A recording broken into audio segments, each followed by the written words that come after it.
আমি আজকে এসেছি কোচবিহার জেলার অন্তর্গত দিনহাটা মহকুমার মধ্যস্থ দিনহাটা 2 নম্বর ব্লকের বামনহাট 1 নম্বর গ্রাম পঞ্চায়েতের মধ্যে বামনহাট পাথরসার গ্রামের এক বিশিষ্ট জায়গা, যার নাম সঙ্গীতা বর্মন। তার বাড়িতে আমরা এসেছি আজকে তার সম্পর্কে কিছু বলার জন্য। আজকে আমরা দেখতেছি যে ক্যারাটে একটা আজকের দিনে একটা জনপ্রিয় একটা খেলা তৈরি হয়ে উঠছে এবং এই ক্যারাটে সম্পর্কে আমাদের একটা ধারণা তৈরি হয়ে গেছে। 2017 সাল থেকে ক্যারাটে একটা ভালো জায়গাতে স্প্রেড করা শুরু করে দিয়েছে আমাদের বিশেষত কোচবিহার জেলাতে, এবং এই ক্যারাটে বিষয়ের উপর ভিত্তি করে আজকে আমাদের একটা বিশেষ পর্ব। তো সেটা দেখতে পারলে গেলে আপনাদেরকে একটু অপেক্ষা করতে হবে, দেখতে থাকুন। আমরা উপস্থিত হয়েছি এখানে এসে সঙ্গীতা বর্মনের বাড়িতে, এবং আমরা দেখা পেয়েছি সেই সঙ্গীতা বর্মনের সাথে। এখন আমরা তার সঙ্গে কথা বলে নেব। তো আমরা তার সঙ্গে আসবো।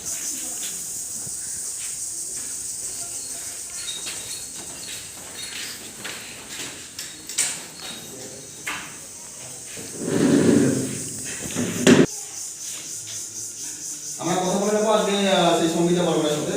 আজকে আমার একটা দেখা পেয়েছি পৌঁছেছে যে 2018 সাল থেকে তার পদার্পণ ক্যারাটে জগতে। এবার সেখানে কীরকম করে পদার্পণ সে সম্পর্কে একটু বলি। তখন 2017 সাল থেকে আমাদের কোচবিহার জেলায় 258টা বিদ্যালয় শুরু হলো রাষ্ট্রীয় মাধ্যমিক শিক্ষা অভিযানের উদ্যোগে। মাননীয় আমাদের কোচবিহার জেলার district project officer DPO Shri Mahadev সেবা স্যারের উদ্যোগে একটা প্রজেক্ট আছে। সেখানে প্রত্যেকটা উচ্চ বিদ্যালয় অর্থাৎ কোচবিহার জেলার 258টা বাছাই করা বিদ্যালয়ে সেখানে নবম শ্রেণীর ছাত্রীদের আত্মরক্ষা ও জীবনশৈলীর জন্য একটা ক্লাস স্টার্ট হয়, নতুন করে সিলেবাস। সেখানে প্রশিক্ষিত ক্যারাটে প্রশিক্ষকদের দ্বারা একটা ক্যারাটে ক্লাসের ব্যবস্থা করা হয় 3 মাসের জন্য। অর্থাৎ প্রত্যেক মাসে 10টা করে ক্লাস করে 3 মাসে মোট 30টা ক্লাস হবে।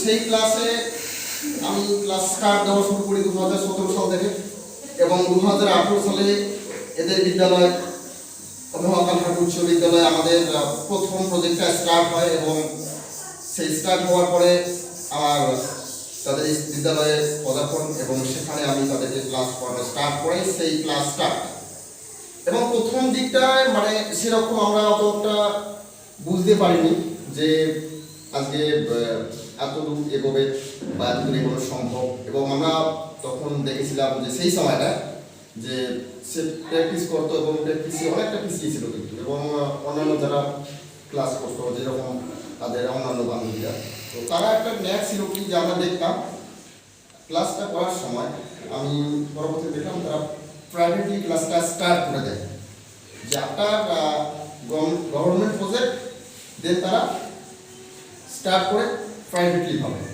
এবং প্রাইভেট ক্লাসটাও তাদের কিন্তু একটা ব্যাপক সাড়া আমরা পাই। সেখানে তখন 6 জন মেয়ে প্র্যাকটিস করতো, তাদেরকে আমি ক্যারাটে প্রশিক্ষণ দিতাম। সেই তাদের শুরু, এবং খুব ভালো তারা প্র্যাকটিস করতো, এবং এতটা হার্ডলিভাবে তারা প্র্যাকটিস করতো যে সেই প্র্যাকটিস একটা দেখবার মতো ছিল। এবং তারা সমস্ত জায়গাতে তারাই কিন্তু ফার্স্ট ছিল আর কি। এবং সেই জায়গাতে দাঁড়িয়ে কিন্তু আজকে আমরা বলতে পারি যে একটা বেটার একটা জায়গা প্ল্যাটফর্ম তারা চলে যাচ্ছে, এবং সেই জায়গাটাতে আজকের দিনে কিন্তু তারা একটা ভালো সাড়া জাগিয়েছে। এবং তার পরবর্তীকালে আমরা দেখতে পারি 2018 সালে তখন আমাদের একটা মানে খেলা আছে, সেটা হলো তখন আমি ISTU international Shotokan karate union, সেখানে মোহাম্মদ তারিকের অনুরোধে একটা চ্যাম্পিয়নশিপে ডাকা হয় আন্তর্জাতিক সাংগঠনিক ক্যারাটে কাপ, ইসকু ইন্টারন্যাশনাল ক্যারাটে কাপ 2018। সেখানে এদের ব্যাচে যারা প্র্যাকটিস করতে প্রত্যেকে বললো আমরা যাবো 6 জনই, কিন্তু আমরা লাস্ট মোমেন্ট অবধি দেখতে পারি যে না 6 জন নেই, সেখানে মাত্র 1 জন, বাকি 5 জন মিসিং। অথচ পারফরমেন্সও কিন্তু মানে বাকি 6 জনের অনেকটা 5 জন এগিয়ে ছিল এবং অনেকটা পিছিয়ে ছিল। তারপরেও সেখানে পদার্পণ, এবং সেখান থেকে জীবনের প্রথম অত বড় একটা আন্তর্জাতিক পারফরমেন্সে গিয়ে সেখান থেকে প্রথম স্থান, একটা বিশেষ বিষয়। একটা ভাবা যায় না, কখনো আমরা ভাবতে পারিনি যে সেখান থেকে এত বড় একটা তার ফল লাভ হবে ক্যারাটেতে। এবং এই জায়গা থেকে একটা বিশেষ গুরুত্বপূর্ণ বিষয় আমার মনে পড়ে গেল। অনেক ক্যারাটে স্টুডেন্ট ছিল আমাদের 2014 সালে। আমি প্রথম ক্যারাটে প্রশিক্ষণ দেওয়া শুরু করি। এবং 2014 সালে ক্যারাটে প্রশিক্ষণ দেওয়া শুরু করি। তখন মেয়েদেরকে তো পাওয়া যেত না, তখন ছেলেদেরকে, এবং ছেলেদেরকেও খোসামত করে তাদেরকে হাতে পায়ে ধরে গরম ডালা ছাড়িয়ে সেখান থেকে অনেক কষ্ট করে বুঝিয়ে সুঝিয়ে নিয়ে আসা লাগতো। কিন্তু সেই 2014, 15, 16 এবং 17 সালে যখন ক্যারাটেটা বিদ্যালয়ে ইনক্লুডেড হয় রাষ্ট্রীয় মাধ্যমিক শিক্ষা অভিযানের হাত ধরে, ডিস্ট্রিক্ট প্রজেক্ট অফিসার মানে জেলা প্রকল্প আধিকারিক মাননীয় শ্রী মহাদেব শৈব মহাশয়ের মহা উদ্যোগে আমাদের কোচবিহার জেলা এটা স্টার্ট হয়, এবং সেখানে কিন্তু আমরা দেখতে পারি মেয়েদের একটা ব্যাপক সাড়া মেলে। তখন মানে ছেলেদের তুলনায় মেয়েরা এগিয়ে আসতো, এবং মেয়েরা ক্যারাটেকে একটা বিশেষ গুরুত্বপূর্ণ জায়গায় তারা মর্যাদা দেওয়া শুরু করে, এবং ছেলেদের সে মেয়েদেরকে এখানে বেশি দেখা যেত যে ক্যারাটের প্রতি তাদের একটা ঝোঁক ছিল। তারপরে আমরা দেখেছি এই বিদ্যালয়ে এসে আমরা যখন মহাজনহাট উচ্চ বিদ্যালয়ে এলাম, তখন আমরা দেখলাম যে সঙ্গীতা বর্মন ক্যারাটেটাকে খুব ভালো মন দিয়ে করতো। এবং তখনকার দিনের একটা ঘটনা বলে রাখি যে একটা district council for school games and sports জেলা বিদ্যালয় ক্রীড়া সংগঠনের উদ্যোগে স্কুল ক্যারাটে চ্যাম্পিয়নশিপ স্টার্ট হয়। তো সেই স্কুল ক্যারাটে চ্যাম্পিয়নশিপে সিলেকশনের ক্ষেত্রে যখন সঙ্গীতা বর্মন সিলেকশন হয় না, তখন কিন্তু সে খুব ভেঙে পড়ে। সে ভেবেছিল যে না, ক্যারাটে সে ছেড়ে দেবে, কিন্তু বিভিন্ন বিদ্যালয়ের শিক্ষক মহাশয়ের অনুরোধ এবং আমাদের পরবর্তীতে কিছু বলা এবং অনুরোধ করা যে পরবর্তীতে আরো ভালো জায়গায় যাবে, ঠিক আছে, আমাদের স্টার্ট এটা হয়নি তো কি হয়েছে। তো সেই জায়গাতে কিন্তু যারা সেদিন সিলেকশন হয়েছিল বিদ্যালয় ক্রীড়া সংগঠনের পরিচালনায় বিদ্যালয় ক্যারাটে ক্রীড়া প্রতিযোগিতা, সেখানে কিন্তু তারা 0 হয়েছিল, তারা কোনো কিন্তু সেখানে ফল লাভ করতে পারেনি। এবং তার পরবর্তীকালে যখন সেপ্টেম্বরে সেই জেলা বিদ্যালয় ক্যারাটে ক্রীড়া পরিচালিত হয়, এবং সেই 2018 সেপ্টেম্বর মাসে সেখান থেকে তারা 0 পজিশনে 0 হতে ফিরে এসে সারাটা দিন পরিশ্রম করছি সেখানটা। কারণ বিদ্যালয় ক্রীড়া যেটা হতো আর কি ক্যারাটের উপর বেস করে, সেটা কোচবিহার জেলাতে কীভাবে ছিল সেটা নিয়ে পরবর্তীতে আর একটা আমি পর্ব তৈরি করবো, এবং সেই পর্বে আমি পুরো বিষয়টা বিস্তারিতভাবে ব্যাখ্যা করব। আজকে শুধু এতটুকুই বলবো যে জেলা বিদ্যালয় ক্যারাটে ক্রীড়া যেটা ছিল আর কি, district council for school games and sports জেলা বিদ্যালয় ক্রীড়া সংসদের হাত ধরে যে ক্যারাটে বিদ্যালয়গুলোতে প্রবেশ করে, সেই প্রবেশটা কিন্তু হয়েছিল অনেকটা বলতে পারেন আমার মধ্য দিয়ে। এটা তো অনেক পরিশ্রম করেছি, অনেক দৌড়দৌড়ি করেছি সেই সময়টায়, এবং তার ফলশ্রুতি হিসেবে কিন্তু আমরা সেই ক্যারাটেটাকে নিয়ে আসতে পেরেছি। এবং তারপরে সেই ক্যারাটে আসার পরে ক্যারাটে একটা জমজমাটপূর্ণ জায়গায় চলে যায়, এবং সেই বিদ্যালয় গুলোতে যখন ক্যারাটে খেলাটার প্রচলন হয়, তখন আমরা দেখতে পারি যে এই ক্যারাটে একটা ভালো জায়গায় চলে এসেছে। এবং আরএমএস এর মধ্য দিয়ে বিদ্যালয়গুলোতে ক্যারাটে প্রজেক্টের মধ্যে ক্যারাটে ট্রেনিং, সেলফ ডিফেন্সের জন্য মেয়েদের সেখানে ক্যারাটের একটা পদার্পণ, এই যে অনুপ্রবেশ ক্যারাটে মানে তখন আর থেমে থাকেনি, তখন প্রত্যেকটা মেয়ে ক্যারাটের প্রতি ঝোঁক দেওয়া শুরু করে, এবং সেখান থেকে মেয়েরা কিন্তু এগিয়ে আসতে থাকে। সঙ্গীতা বর্মন সেই সময়কারই একটা অন্যতম উজ্জ্বল নক্ষত্র এবং একটা যথেষ্ট, এবং ক্যারাটে অনুপ্রেরণা আগামী দিনের মেয়েদের জন্য। অনেকে বলে থাকে যে এগিয়েছে ও গিয়েছে, কিন্তু আমি একটা কথা বলবো যে প্রথম জীবনে আমি তো দেখেছি অনেক ক্যারাটিয়ানকে তৈরি করেছি, এবং অনেক ছেলেমেয়ে কিন্তু তারা প্রথম জীবনে গিয়ে 0 হাতে ফিরে এসেছে, এবং আন্তর্জাতিক মঞ্চ দূরের কথা তারা কিন্তু রাজ্যস্তরীয় যে সমস্ত কন্টেস্টগুলো হতো সেখান থেকেও কিন্তু 0 হাত। সেই জায়গাতে একটা আন্তর্জাতিক পর্যায়ে গিয়ে সেখান থেকে স্বর্ণপদক নিয়ে আসা একটা বিশেষ বিষয়, এবং সেখান থেকে খেলে নিয়ে এসেছি, যেটা আমার কাছে একটা গর্বের বিষয় ছিল। যে না, আমি অন্ততপক্ষে তখন এটা বুঝতে পেরেছি যে সত্যিকার একটা মানে প্রশিক্ষণটা দিতে পেরেছি আমরা, কারণ আজকে আমরা প্রশিক্ষণ দিতে পেরেছি, প্রশিক্ষণটা নিতে পেরেছি, এবং সেটা তার সেখানে গিয়ে পুরোটা দেখিয়েছে, সেজন্য কিন্তু আজকের দিনে সেই তার প্রতিভাটা ফুটে উঠেছে। তো আমরা কথা বলে নেবো তার কাছ থেকে, আমরা শুনে নেবো আজকে তার মুখ থেকে, আমরা সেই বিষয়গুলো শুনবো। এই বিষয়ে আপনারা আমাদের সঙ্গে দেখতে থাকুন আমাদের অফিসিয়ালি সাংগঠনিক ফেসবুক পেজে তো সঙ্গীতে তোমাকে আমি কিছু প্রশ্ন করবো যে আজকে 2018 সালে তোমার ক্যারাটেতে পদার্পণ এবং ক্যারাটেকে তুমি বেস করে নিয়েছো। তো ক্যারাটেটাকে তুমি খুব ভালোবাসতে এবং ক্যারাটের জন্য আমরা দেখতাম তুমি খুব সময় দিতে এবং পরবর্তীকালে তুমি বলো যে না আমি ক্যারাটে নিয়ে ডেভেলপমেন্ট করবো এবং আমি আরো ভালো জায়গায় যেতে চাই। ঠিক আছে, যেমন হচ্ছে গিয়ে ASEAN games, Commonwealth games, south Asian থেকে স্টার্টিং করে তোমার WCAP থেকে শুরু করে 2024 যে প্যারিস অলিম্পিকে ক্যারাটে ইনক্লুডেড হয়ে গিয়েছে, 2020 থেকে টোকিও অলিম্পিক থেকে ক্যারাটে ইনক্লুডেড এবং তোমার তখন থেকে একটা স্বপ্ন যে আমি অলিম্পিক পর্যন্ত যাবো ক্যারাটে নিয়ে। তো আজকে তোমার ক্যারাটের প্রতি ঝোঁকটা কেন? অন্য তো আরো অনেক খেলা ছিল, তো সে সম্পর্কে যদি তুমি কিছু বলো। আমার পক্ষে হলো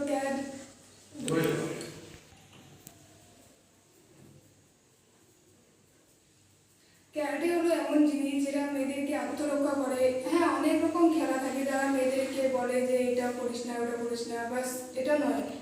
মেয়েরা কেন সবসময় ছেলেদের কাছ থেকে কম হয়ে থাকবে? আমি আশা করি যে আমার মতো আরো অন্য মেয়ে আছে, তারাও ক্যারাটের মধ্যে মিশে পড়ুক, ভালো করে খেলুক। বাস আজকে তো আমি যার জন্য উঠেছি, তো আমার স্যার বিক্রমাদিত্য স্যারের জন্য। তো আমার ইচ্ছে তো আমি আমার অলিম্পিক থেকে পুরস্কার নিয়ে আসার খুব ইচ্ছা। তো আমি যদি জানতে পারি তো আমার স্যার বিক্রমাদিত্য স্যারের জন্য। তো আজকে আমরা একটা কিছু স্পষ্ট করে দিচ্ছি এখানটা যে অনেকে অনেক কিছু বলে যে আমাদের ক্যারাটেতে পারফরমেন্স, দেখুন পারফরমেন্স আমার একটা জিনিস সেটা হৃদয় থেকে আসে। পারফরমেন্স কখনো আমি প্র্যাকটিস করলেও আসবে না, আবার প্র্যাকটিস না করলেও আসবে, এটা এমন একটা বিষয় সেটা হৃদয় থেকে, যারা হৃদয় থেকে মন থেকে নেয়। এবং সঙ্গীতা বর্মন সম্পর্কে আমি একটা কথা বলে নিয়েছিলাম, না বলে না, কারণ তাকে তো আমি দীর্ঘদিন থেকে প্রশিক্ষণ দিচ্ছি এবং 2018 সাল থেকে আমার হাতে তার প্রশিক্ষণ এবং আমার খুব কাছের একজন ছাত্রী এবং খুব ভালো এবং দীর্ঘদিনে বিশ্বস্ত একজন ছাত্রী। ঠিক আছে, তো সেখানে আমি একটা কথা বলে দিচ্ছি যে প্রথম জীবন থেকেই কিন্তু তার স্বর্ণপদক, কখনো কিন্তু সে বড় বড় প্রতিযোগিতাগুলোতে গিয়ে শূন্য হাতে ফিরে আসেনি এবং স্বর্ণপদক এনেছিল। যেমন আমি বলে দিচ্ছি প্রথম জীবনে তার আন্তর্জাতিক ক্যারাটে, সেখান থেকে স্বর্ণপদক এবং পরবর্তীতে দক্ষিণ এশীয় সাংগঠনিক ক্যারাটে চ্যাম্পিয়নশিপ, সেখান থেকেও কিন্তু স্বর্ণপদক এবং পরবর্তীকালে আমরা দেখতে পারি যে একটা ন্যাশনাল চ্যাম্পিয়নশিপ, একটা সর্বদলীয় ন্যাশনাল চ্যাম্পিয়নশিপ হয়, সেখান থেকে কিন্তু তার জড়িতে চলে এসে স্বর্ণপদক। এই যে এতগুলো স্বর্ণপদক, তার জন্য আমি তার কাছ থেকে শুনে নেবো যে তুমি মানে এত বড় বড় জায়গা বলতে গিয়ে স্বর্ণপদকই কেন পাচ্ছ, এটা কি রকম করে সম্ভব হচ্ছে, সেই বিষয়ে যদি কিছু বলো। কারণ আমি ক্যারাটেটা প্রশিক্ষণ দিতাম খুব ভালো করে। আমার ইচ্ছাই আমি আমার খেলোয়াড় দিয়ে নাম উজ্জ্বল করবো, যে আমি কেন পারবো না, আমি ছেলেদের থেকে আমি নিজেই করতে পারবো। এই জন্য ভালো করে আমি আমার মন দিয়ে ক্যারাটে শিখতাম ভালো করে। সবাই বলে যে সব পাশ দিয়ে উঠা যায়, বা সবাই পড়াশোনা দিয়ে উঠে, সবাই সে দিয়ে উঠবে, কিন্তু সব পাশ দিয়ে তো সবাই উঠতে পারে না। কেউ পড়াশোনা দিয়ে উঠতে পারে, কেউ খেলাধুলা দিয়ে উঠতে পারে। সেরকম আমি আমার লাইফে আমার খেলাধুলাকেই বেছে নিয়েছি। হ্যাঁ, আমি পড়াশোনা করি, বাস পড়াশোনার থেকে আমার খেলাধুলার বেশি ইন্টারেস্ট বেশি, আমি খেলার দিকে বেশি মন দিই, কারণ আমার ইচ্ছে আমি অলিম্পিক থেকে পুরস্কার নিয়ে আসবো। আচ্ছা, তো একটা সময় আমরা দেখেছি যে তোমাদের অনেকগুলো বান্ধবী মিলে তোমরা প্র্যাকটিস করতে, প্রশিক্ষণ করতে আর কিছু সময়টা, তো আজকে সেই সম্পর্কে যদি কিছু বলো যে একাল শিকাল অর্থাৎ হচ্ছে কি আমরা মহামারী কোভিড-19 মতন একটা ভাইরাস বিধ্বংসীকারী এবং তার আগে এবং পরে বিভিন্ন কারণবশত এই যে তোমাদের সহকারীরা ছিল এই সেগুলো আজকে আর তাদেরকে পাওয়া যাচ্ছে না বা তারা নেই, কিন্তু তুমি এখনো 4 বছর থেকে লাগাতার ভাবে সেই তখনকার দিনও যেরকম আজকের দিনও ঠিক সেই একই রকম ভাবে আসে। তো এই যে তোমার ক্যারাটেতে পদার্পণ এবং ক্যারাটেতে একই সরলরেখায় চলা, না তো এদিক না তো ওদিক হওয়া এবং অনেক ঝড় ঝঞ্ঝা বাধা বিপত্তি এসেছে এবং তারপরেও আজকের দিনে তুমি একই রকম ভাবে চলছো এবং এগিয়ে চলছো এবং জয়ের লক্ষ্যে এবং সুউচ্চে যেখান থেকে সাফল্যের সর্বোচ্চ সীমা সেটার দিকে এগিয়ে চলা, কারণটা কি এবং কি রকম করে সম্ভব এবং তোমার যে প্রথম জীবনে যে ক্যারাটেতে পদার্পণ সেটা কি রকম করে, সে সম্পর্কে একটু আমরা শুনবো। আমি প্রথম থেকে শুরু করছি। আমি যখন ক্যারাটে ক্লাস শুরু করি ক্লাস 9 থাকতে, যে আমার মকালার হাই স্কুলের মধ্যে খেলা শুরু হয়, বাস তখন আমাকে খেলার মধ্যে চান্স দেওয়া হয় না। সেখানে একটা স্কুল গেম ছিল, অনেকগুলো স্কুল মিলে ডিস্ট্রিক্ট গেম ছিল সেটা। তো আমাকে সেখানে আমরা শিখতাম, সেখানে প্রশিক্ষণ দিতাম 6 জন, সেখানের মধ্যে 3 জনকে নেওয়া হয়। তো ওইখানের মধ্যে আমাকে কিছু করা হয়নি, বাস আমি ভাবছিলাম আমি আমার লাইফে ক্যারিয়ারটা নিব না। তখন আমাকে আমার জামাইবাবু মানে উনি আমাকে যদি না বলতো, আমাদের স্যার আমার জামাইবাবু যদি না বলতো যে খেলার মধ্যে হার জিত হয়, তো এরকম করে বলতো আমাকে। তো আমি ভেঙে পড়ছিলাম যে আমি ক্যারাটের জগতে উঠবো না, যে আমি এত প্রশিক্ষণ এত এসে করার পরে যদি আমার স্বপ্নই সত্যি না হয় তাহলে আমি কেন ক্যারাটে বেছে নেবো। তারপর তো আমাকে ওরা বোঝানোর পরে আমি ক্যারাটেটাকে বেছে নেই।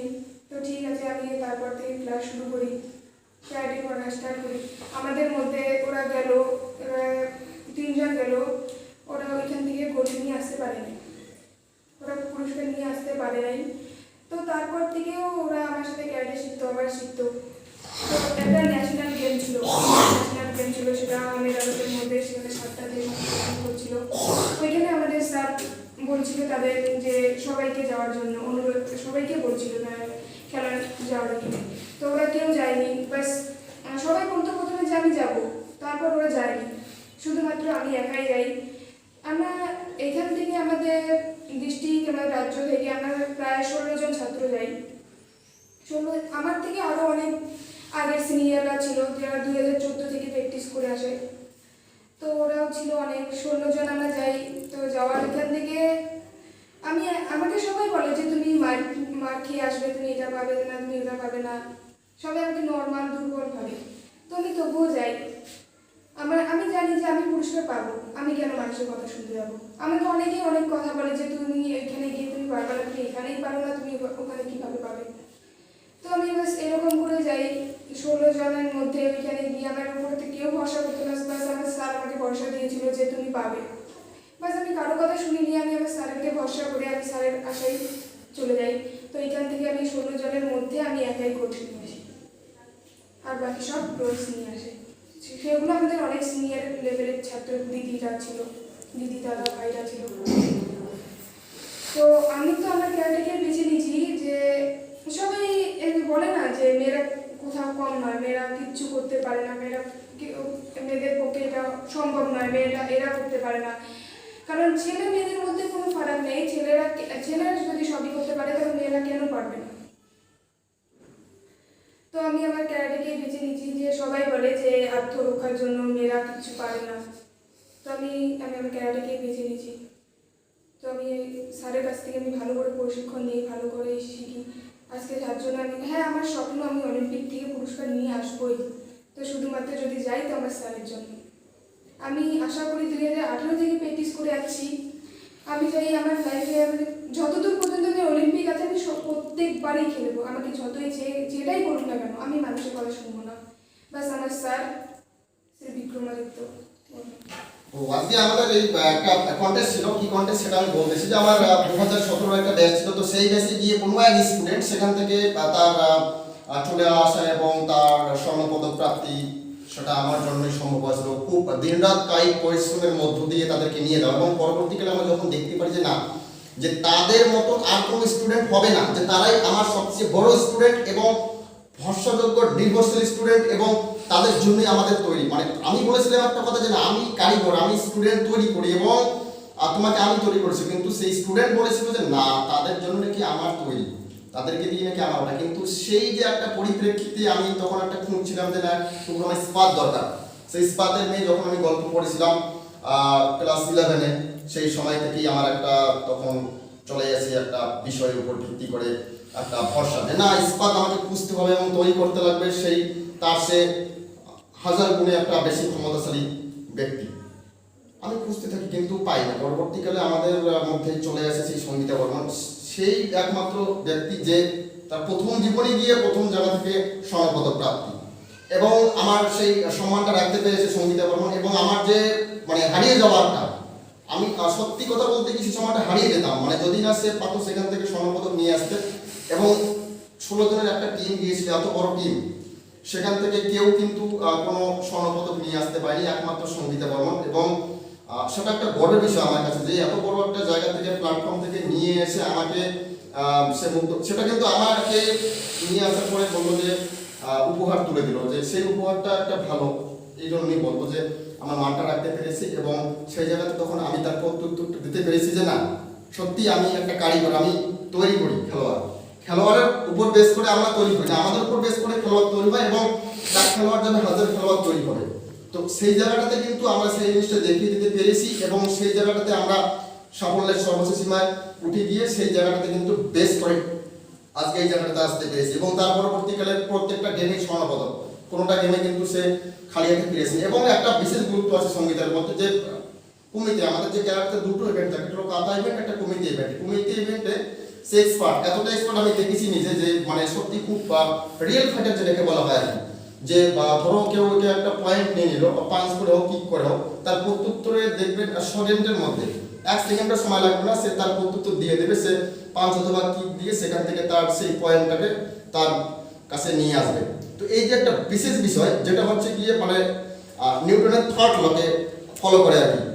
Every action has been opposite reaction, অর্থাৎ প্রত্যেক ক্রিয়ারই বিপরীত প্রতিক্রিয়া আছে। আমরা এতদিন এটা শুনেছি, কিন্তু আজকে আমরা তার মধ্যে আমরা দেখতে পেরেছি যে সেই বিষয়টা। তো সেই নিউটনের থার্ড ল মেনে চলে, সেই জন্যই কিন্তু আজকে এতটা জায়গায় এগোতে পেরেছি। এবং তার একটা বিশেষ গুরুত্ব আমি আরো বলে দিচ্ছি, যে তার ভক্তি, শ্রদ্ধা এবং তার একটা মানে যে আগ্রহ একটা জিনিস কিন্তু খুব ভালো বিষয়, যে আগ্রহটা যাদের মধ্যে আসে খুব মানে বিশাল আগ্রহ। যদি বলা হয় যে এখন আমাদের কোনো একটা প্রোগ্রাম আছে, ট্রেনিং করতে লাগবে, যত কিছু কাজ থাকবে না সব কিছু বাদ দিয়ে সেই জায়গাটাতে, এবং যদি বলা হয় 10 মিনিট, তো টাইমটাকে খুব ভেরি মানে মেনটেনিং করে আর কি, ঠিক আছে, মানে খুব ভাবে টাইমটাকে মেনটেনিং করে এবং সময়ের সম্পর্কে সচেতন আছে। যদি বলা হয় 10 মিনিটের মধ্যে, তো 10 মিনিটের মধ্যেই চলে আসবে। তা সেখানে হয়তো দেখা গেল 1-2 মিনিট এদিক হতে পারে, কিন্তু টাইমটাকে সে খুবই গুরুত্বপূর্ণ ভাবে গুরুত্ব দেয় এবং সেই টাইমের মধ্যে চলে আসে। আমি এমনও দেখেছি যে অনেক জায়গাতে আমাদের সময় সংকীর্ণ মুহূর্তে 11 আওয়ার যেটাকে বলা হয়, আর দেখেছি যে এই 1 ঘন্টার মধ্যে বা 10 মিনিটের মধ্যে পুরো ঠিক সেই সময়ের মধ্যেই গিয়ে হাজির একদম। তো এই যে একটা মানে গুণ, এটা একটা খুব ভালো বিষয়, যেটা খুব তাড়াতাড়ি সম্ভব হয়। এবং সেই সম্মানটা, আত্মসম্মানটা এবং হচ্ছে কি একটা দাম দেওয়া, এবং ধরুন কাউকে একটা সহযোগিতা করা, এবং হচ্ছে কি আমাদেরকে যে এতটা আজকে গুরুত্ব দেয়, সেই জন্য কিন্তু আজকে এই জায়গাটাতে আসতে পারা। এবং আমাদের সত্যি ভালো লাগে যে না, এরকম স্টুডেন্ট যদি আমাদের আরো 2-4টা থাকতো, তাহলে আমরা সত্যি একটা খুব ভালো জায়গায় আমরাও আসতে পারতাম স্টুডেন্টদের সাথে, এবং স্টুডেন্টরা তো আরো ভালো জায়গায় চলে যেত। এবং আমাদের অনেক স্টুডেন্ট বলেছিল যে না, আমরা এই হচ্ছে কি বিক্রমাদিত্যের সর্বশ্রেষ্ঠতম স্টুডেন্ট, এবং আমরা ভালো পারতাম। এবং পারফরমেন্সের বেশ হয়, আমি একটা কথা বললাম, পারফরমেন্স দেখে কোনো লাভ নেই, পারফরমেন্স আজ আছে কাল নেই, কিন্তু হৃদয়টা আজকেও যেমন কালকেও তেমন থাকে। কথা হৃদয় থেকে নিতে লাগবে বিষয়টাকে। আজকে আমি পারফরমেন্স এক্সপার্ট, কিন্তু কালকে দেখা যাবে পারফরমেন্স নেই। কেন নেই? আমি মন থেকে নেই এটাকে। দুটো জিনিস, একটা হলো মন, একটা হলো আমি দেবো। এবার মন থেকে যদি আমি না গেতে নেই, তাহলে কিন্তু সেই জিনিসটা আমার মধ্যে বেশি দিন স্থায়িত্ব হবে থাকবে না। তো সেখানে আমি একটা জিনিস বলে দিলাম পরিষ্কার হবে। এবং আরেকটা যেটা বিষয় আমি বলতেছি, সেটা হচ্ছে গিয়ে তার এই যে সাফল্যতা, এই সাফল্যতার পিছনে আরো একটি কারণ আছে। সেই কারণটা কি? তার বাবা মানে সত্যি এই জায়গাটাতে খুব হেল্প করে সঙ্গীতাকে, এবং তার জন্য আজকে সঙ্গীত এই জায়গাতে আসতে পেরেছে। এবং যেটার সাথে আমার প্রথম আলাপ হয় সেই 2018 সালে আন্তর্জাতিক সাংগঠনিক ক্যারাটে চ্যাম্পিয়নশিপে যাওয়ার সময় আমার সঙ্গে দেখা করে, এবং সেখানে গিয়ে অনেক কথাবার্তা হয়, এবং তখন থেকে আমরা একটা ভরসা পাই যে না, খুব ভালো জায়গায় আসতে পারবে। এবং এই যে একটা বেগিং, গার্জিয়ান বেগিং, ঠিক আছে, সেই বেগিংটা কিন্তু সঙ্গীতের মধ্যে আসে। এবং মানে যে অভিভাবক তরফ থেকে যে একটা যে বাইন্ডিং, সেই বাইন্ডিংটা আসার জন্য কিন্তু আজকে আমরা এই জায়গাটাতে আসতে পেরেছি, না হলে কিন্তু সম্ভব হতো না সঙ্গীতের আসাটা। আমরা একটা জিনিস দেখেছি যে অনেক স্টুডেন্ট এবং অনেক ফ্যামিলিতে সেই গার্জিয়ান বেগিংটা নেই, যে একটা অভিভাবিকার যে একটা বাইন্ডিং, তাদেরকে যে হচ্ছে গিয়ে এগিয়ে নিয়ে চলা, উৎপ্রেরণা দেওয়া, অনুপ্রেরণা দেওয়া, সেটা কিন্তু নেই। তো আমরা কথা বলে নেবো তার সঙ্গে, তো আমরা দেখে নেবো।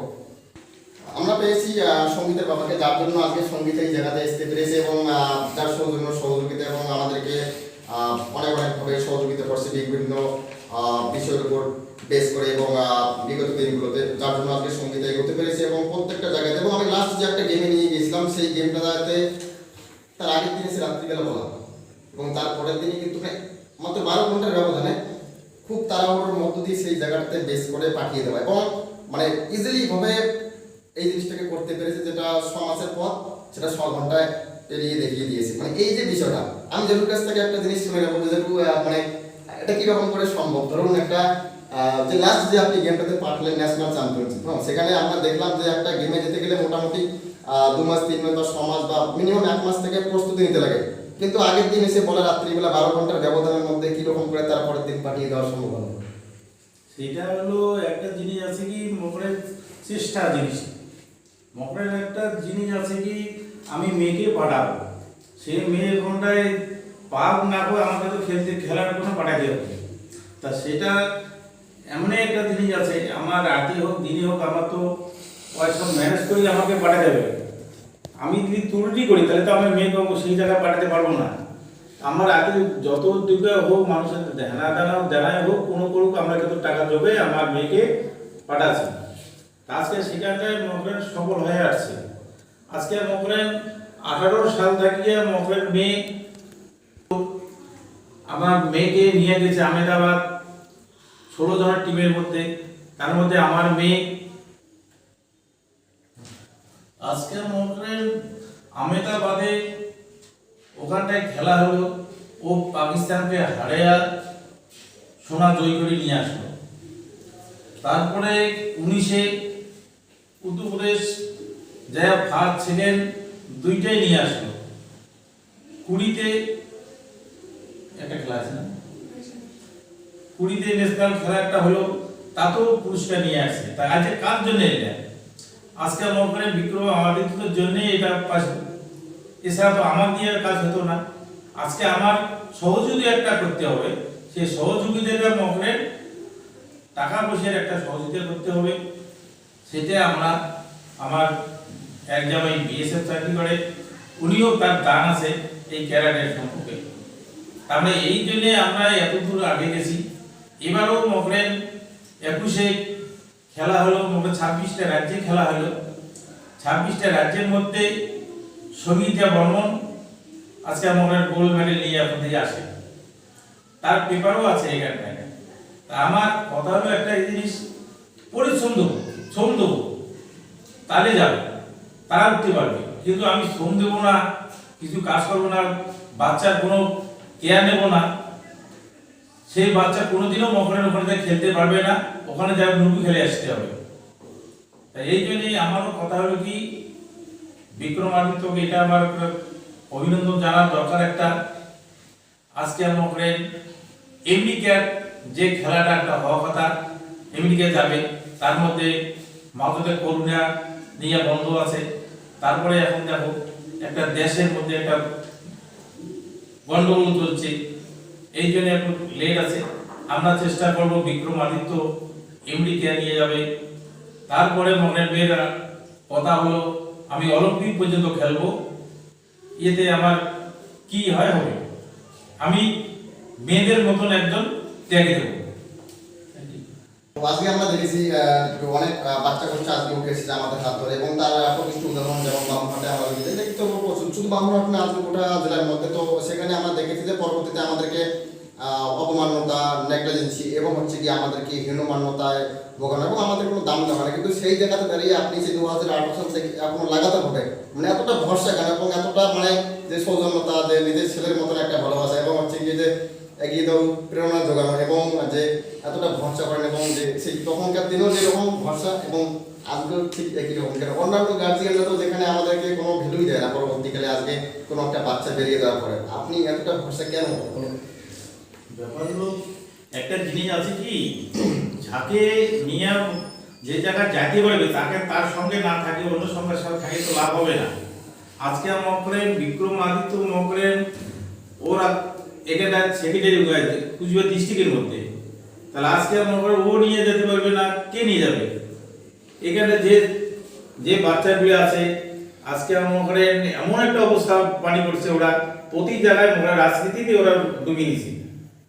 আজকে মনে করে নিজে ছাত্রই আজকে বলতেছে আমি মাস্টার হব, আমি টিচার হব।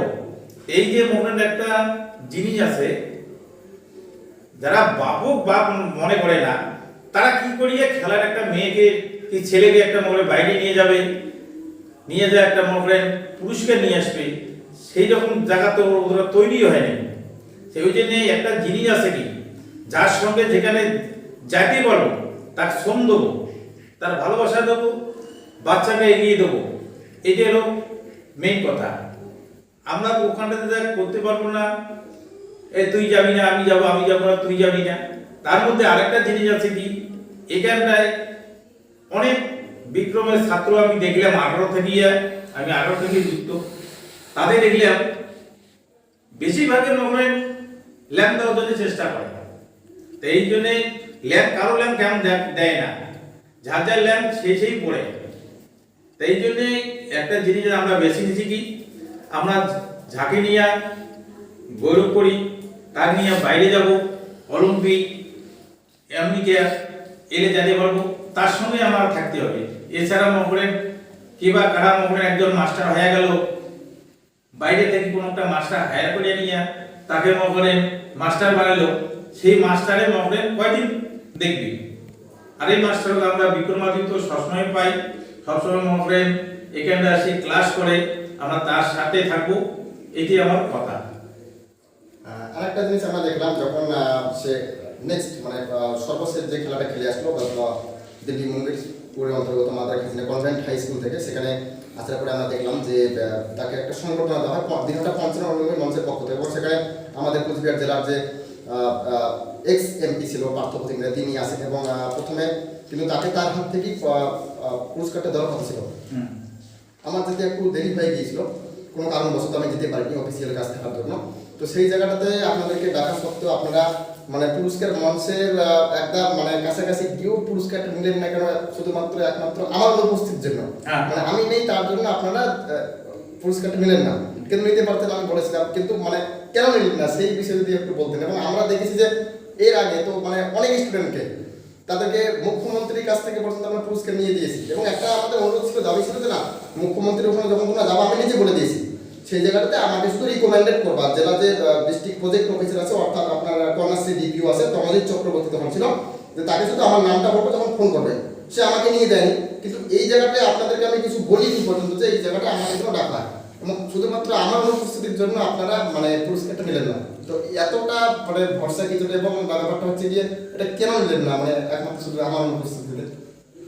দেখো ওখানে একটা ব্যাপার আসলো, মকরেন 55 থেকে যে আমরা প্রথমে যেতে পারি না, কেবল যেতে পারি না। সেখানটায় আমার মেয়ের যখন সঙ্গীতে ওখানটায় ফার্স্ট গোল্ড মেডেল নিয়ে চলে আসলো, কার জন্য নিয়ে আসলো? বিক্রমাদিত্যর জন্য নিয়ে আসছে। সেই বিক্রমাদিত্য না থাকাতে আমার মেয়েকে আমি কিভাবে ওখানটায় পুরস্কার না হয়, তাহলে তো ওটা আমার অমানুষই হবে।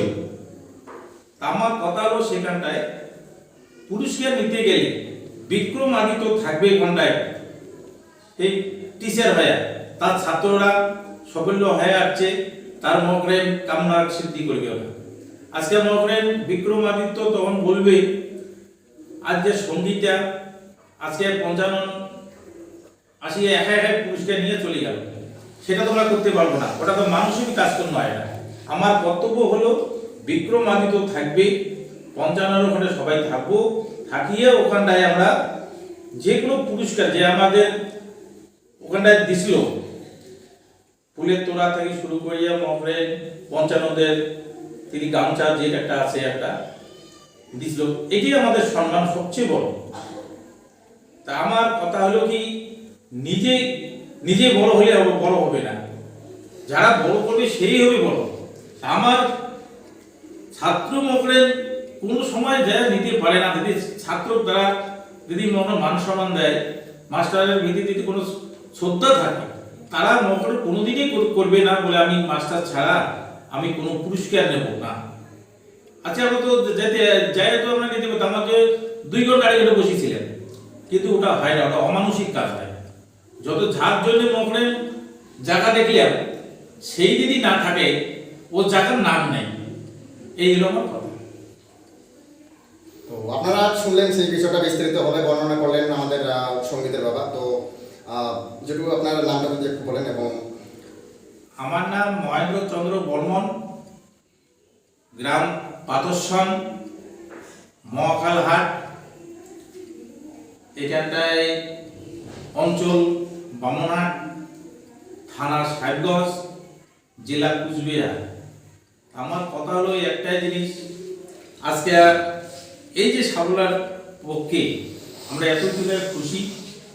আজকে 26টা রাজ্যে খেলা হওয়ার পরে এই যে মেয়ে পুরস্কার মধ্যে নিয়ে আসলো, তারপরে এই বিক্রমাদিত্যর জন্যে আমরা প্রতিটা জায়গায় যা উদ্বোধনী করে আসছি, 8টা থেকে 9টা পর্যন্ত, ভিডিও 20 পর্যন্ত আমাদের ভিডিও চেয়ারম্যান আমাদের কল করছিল, সেখানটায় মান সম্মান ওরা ফুলে তোলা দিয়ে করছিল। আজকে আমাদের দিন এটাও এরকম হয়েছে, কুচবিহারও হয়েছে, কিন্তু আমার একটাই জিনিস আছে, কার জন্য হলো? এটা একমাত্র বিক্রমাদিত্যের জন্য হলো। আর বিক্রমাদিত্য যদি মনে না নিয়ে গেত, আমরা তো মেয়ে ওখানে পাঠাতে পারতাম না। তা ওই জন্য একদম জিনিস আছে কি, টিচার মাস্টার না থাকলে কোনো কাজ হবে না, তার একজন লাগবে। আজকে যে কোনো ট্রেনিং করতে গেলে মনে হয় একটা প্লেয়ারের গুরু থাকার দরকার আছে। সেই গুরু যারা ভাবিয়ে চলবে তার সবল চিরদিনই হবে। তো আমরা দেখলাম যে লাস্ট যে প্রোগ্রামটা সে খেলে আসলো youth games federation of India, তো সেখানটায় আমরা দেখতে পেলাম পরবর্তীকালে সে সিএন ক্যালকাটা টেলিভিশন নিউজ নেটওয়ার্কের মতো জায়গাতে সেই খবরটা উঠে গিয়েছে। এবিপি আনন্দ থেকে শুরু করে আপনাদের যেটা হয় কলকাতা টিভি, প্রত্যেকটা নিউজ চ্যানেলে এবং প্রত্যেকটা নিউজ পেপারে সেই খবরটা উঠে গিয়েছিল। এটা একটা গুরুত্বপূর্ণ বিষয় এবং আমরা দেখতে পাচ্ছি যে এখানে একটা খবর উঠছে আনন্দবাজার পত্রিকার মধ্যে। এই যে আনন্দবাজার পত্রিকার মধ্যে খবরটা উঠেছিল এই পেজটাতে, এটা একটা বিশেষ গুরুত্বপূর্ণ বিষয়। এইরকম করে একটা জায়গা থেকে খেলে আসার পরে এতগুলো যে তার নিউজ বেরিয়েছে, একটা খুব ব্যাপক পরিমাণ সারা জাগিয়েছিল সেই সময়টা। কিন্তু আমরা দেখতে পাচ্ছি যে অন্যান্য রাজ্যগুলোতে বা অন্যান্য জায়গাগুলোতে যেরকম করে আমাদের একটা জায়গা থেকে খেলে আসার পরে যে সেই সংবর্ধনাটা দেওয়া হয়, আমরা লোকালিটিভাবে কিন্তু সেই সংবর্ধনাটা পেলাম না। এবং কোথাও একটা গিয়ে দেখা যাচ্ছে যে মানে আঞ্চলিকভাবে যে সংবর্ধনা দেওয়া হয়, সেই আঞ্চলিকভাবে সংবর্ধনা কিন্তু এখন অব্দি পাওয়া গেল না। আমি অনুরোধ করবো আমার এই চ্যানেলের মধ্য দিয়ে যে আঞ্চলিকভাবে সংবর্ধনার জন্য দেওয়া হয়, আগামী দিন এগিয়ে যাওয়ার উৎপ্রেরণা যোগানোর জন্য মনের মধ্যে। এবং আমরা কিন্তু কেউ জানি না যে হিমা দাস বলুন বা স্বপ্না বর্মন বলুন বা আজকের দিনে সেই মেয়েটা যেটা খেলে আসে নতুন করে, সম্ভবত কি নাম আমার এই মুহূর্তে তার নামটা মাথায় আসতেছে না, মনে আসছে না, হ্যাঁ মৌমিতা রায়, মৌমিতা রায়, সেই মৌমিতা রায়, এগুলো কিন্তু সবাই কিন্তু গ্রাম থেকে উঠে এসেছে। আজকে কিন্তু কেউ কিন্তু হুট করে উড়ে এসে দূরে বসা ধূমকেতুর মতন গাজিয়ে ওঠেনি। সেই কিন্তু তারা একদম মানে জিরো থেকে কিন্তু হিরো হয়ে গিয়েছে আস্তে আস্তে আস্তে আস্তে ধীরে ধীরে। তো তারপরে কি হচ্ছে, তাদেরকে কি কিন্তু সংবর্ধনার মানে ঢাল বাড়িতে চলে যাচ্ছে। তো এরকম করে একটু একটু করে যদি সংবর্ধনা দেওয়া হয় তাহলে কিন্তু এগিয়ে যাওয়া যায়। এটা খুব একটা ভালো প্রস্তুতি। আগে দেওয়া হতো বিভিন্ন সময় বিভিন্নভাবে সংবর্ধনাগুলো, তখন বাচ্চারা কি মনে একটা আনন্দ পায় যে না আমি আরো ভালো জায়গা থেকে তখন সংবর্ধনা কি একটা ফুলের তোলা হয়, একটা স্মারকপত্র হয়, বড় একটা বই দেওয়া হয়, সেখানে কিন্তু লাখ লাখ টাকা দেওয়া হয় না। তো এই যে জিনিসটা একটা মানবতার খাতিরে সেটা সে যে কোনো জিনিস হতে পারে আর কি, দিতে গেলে মনে হয় খুব ভালো হয়।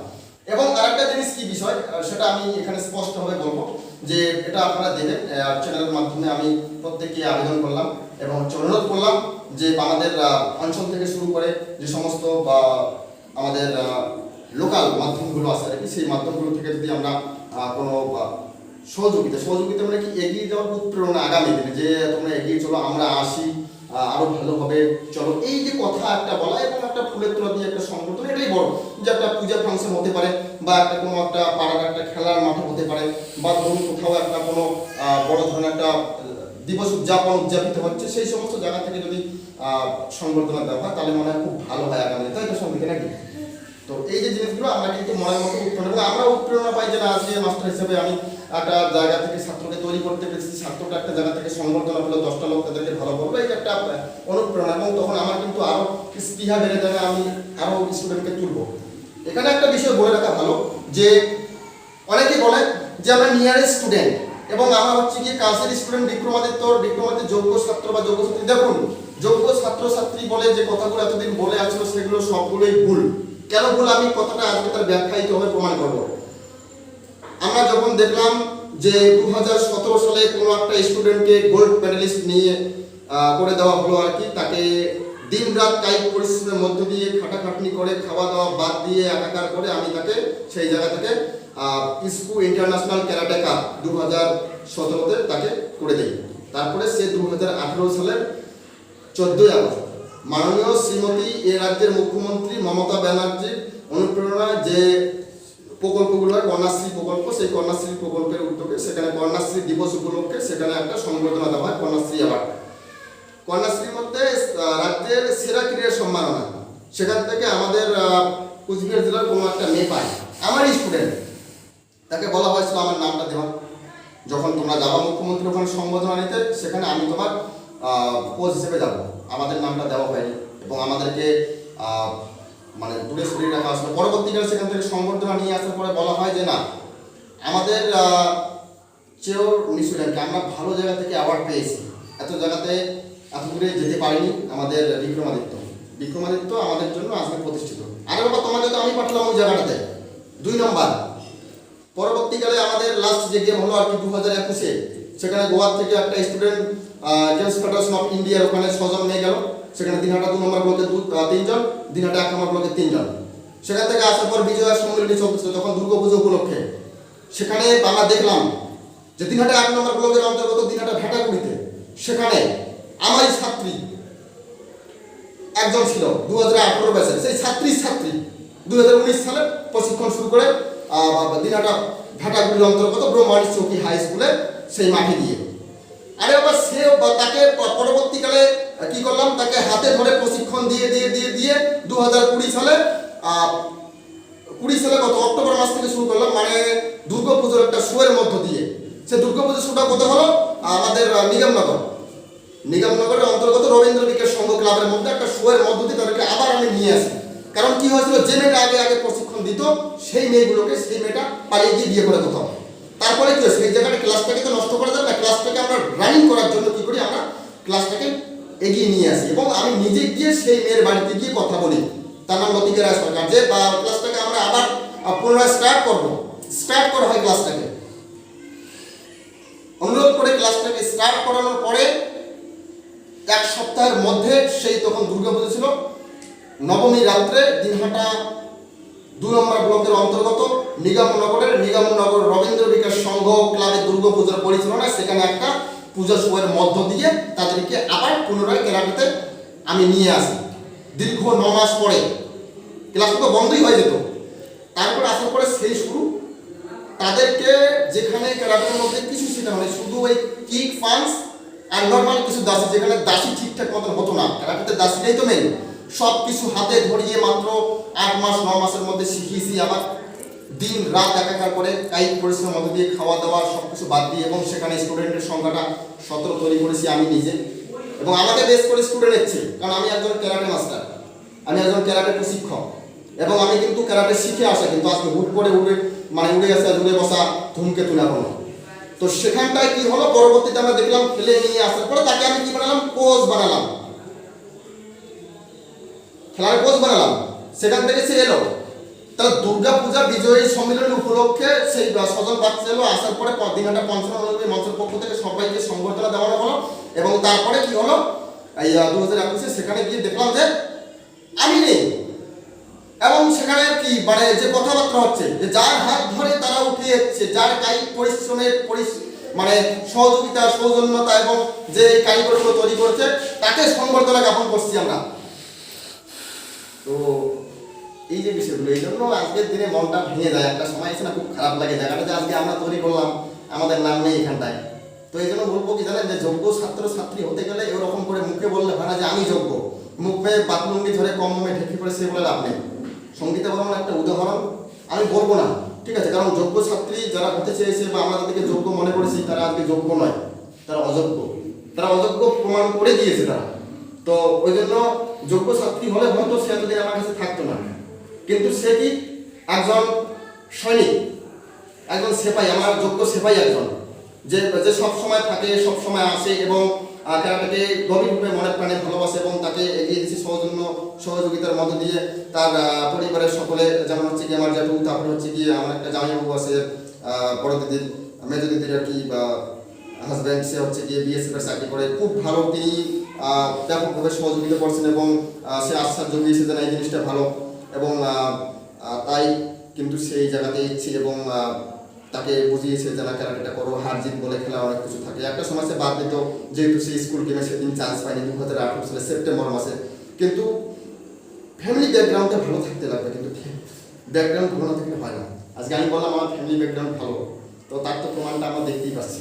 মানুষ তো দেখলে সব কিছু বোঝে। আজকে ডিজিটাল মিডিয়ার যুগ, আজকে সোশ্যাল মিডিয়ার যুগ, আজকে আর ওই সেই মানভূতের আমলে দূরদর্শন কলকাতা বা ওই একটা দুটো খবরের পেপার গণমাধ্যম নেই, কিন্তু আজকে কিন্তু প্রত্যেকের কাছে কিন্তু এখন সোশ্যাল মিডিয়া আছে। সোশ্যাল মিডিয়ার মধ্যে একটা পোস্ট করে দিলে বাস সেটা কিন্তু ছড়িয়ে গেল সমস্ত জায়গাতে। তো আজকে আমরা দেখতেছি সমস্ত ব্যাপারগুলো এবং বিষয়গুলো, এবং সেখান থেকে আমরা একটা জিনিস আজকে অনুধাবন করতে পেরেছি যে না, আজকে সঙ্গীতা বর্মনই একমাত্র স্টুডেন্ট যদি হয় যে আমাদের all Bengal sports cadet federation এবং বিক্রমাদিত্য বর্মনের একটা যোগ্য ছাত্রী।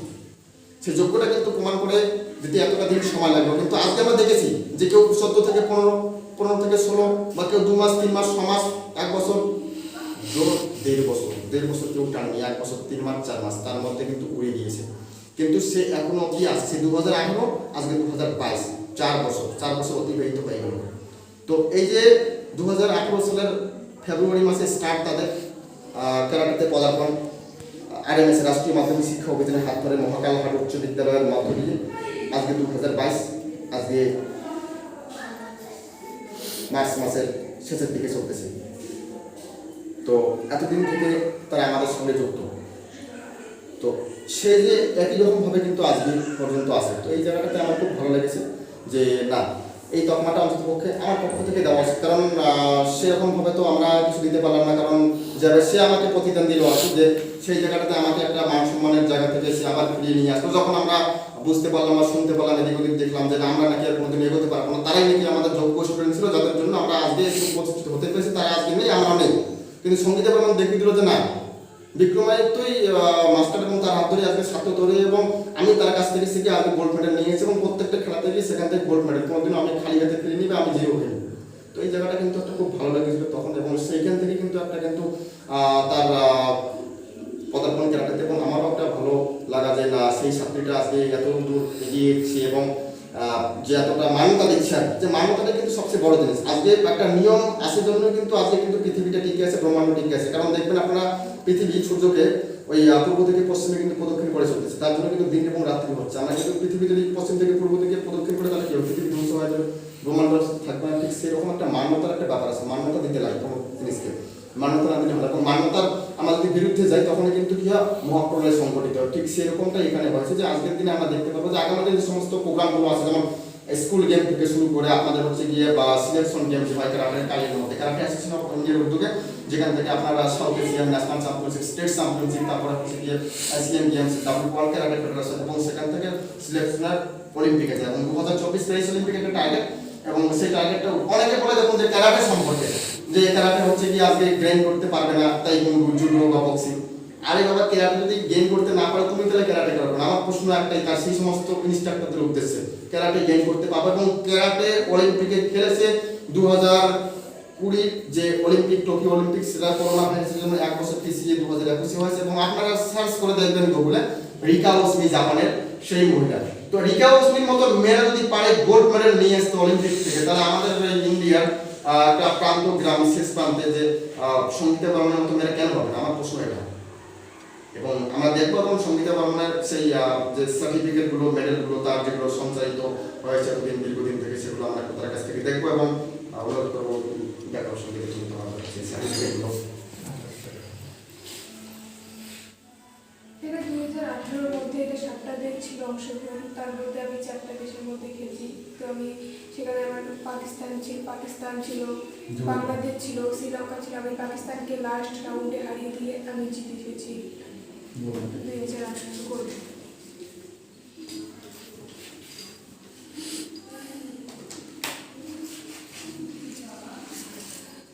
এটা আমার এমনি কোচবিহার ডিস্ট্রিক্টের মধ্যে আমার খেলা হয়েছিল, সেখান থেকে আমি ফার্স্ট নিয়ে আসি।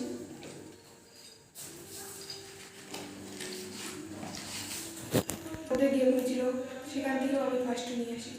প্রদেশের মধ্যে আমি কাতাতে সেকেন্ড হয়েছি, উত্তরপ্রদেশের মধ্যে কুমিতে ফার্স্ট হয়েছি। সার্টিফিকেট আমার দিল্লির ন্যাশনাল গেম ছিল, সেখানে আমি গোল্ড নিয়ে আসি।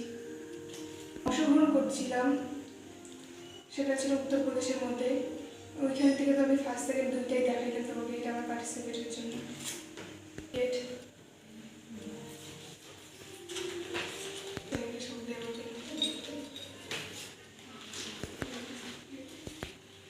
এটা আমাদের 26শে জানুয়ারি হয়েছিল, তার জন্য আমি পার্টিসিপেট করছিলাম।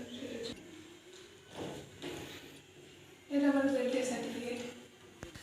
এটা হলো সেই কন্যাশ্রী দিবসের সার্টিফিকেট সঙ্গীতা, যেটা সে কন্যাশ্রীতে পেয়েছিল দিনহাটা 2 নম্বর ব্লকের থেকে তার অসাধারণ কৃতিত্বের জন্য আর কি। সে যখন উত্তরপ্রদেশ থেকে স্বর্ণপদক এবং রৌপ্য পদক নিয়ে আসে কাঁথা এবং কুমিতে দুটো ইভেন্টে, সেখান থেকে সে সেই সার্টিফিকেটটা পায় দিনহাটা 2 নম্বর ব্লক সমষ্টি উন্নয়ন আধিকারিকের কাছ থেকে। তাদেরকে কন্যাশ্রী দিবসে 14ই আগস্ট থেকে সংবর্ধনা দেওয়া হয়, 2019-এর 14ই আগস্ট।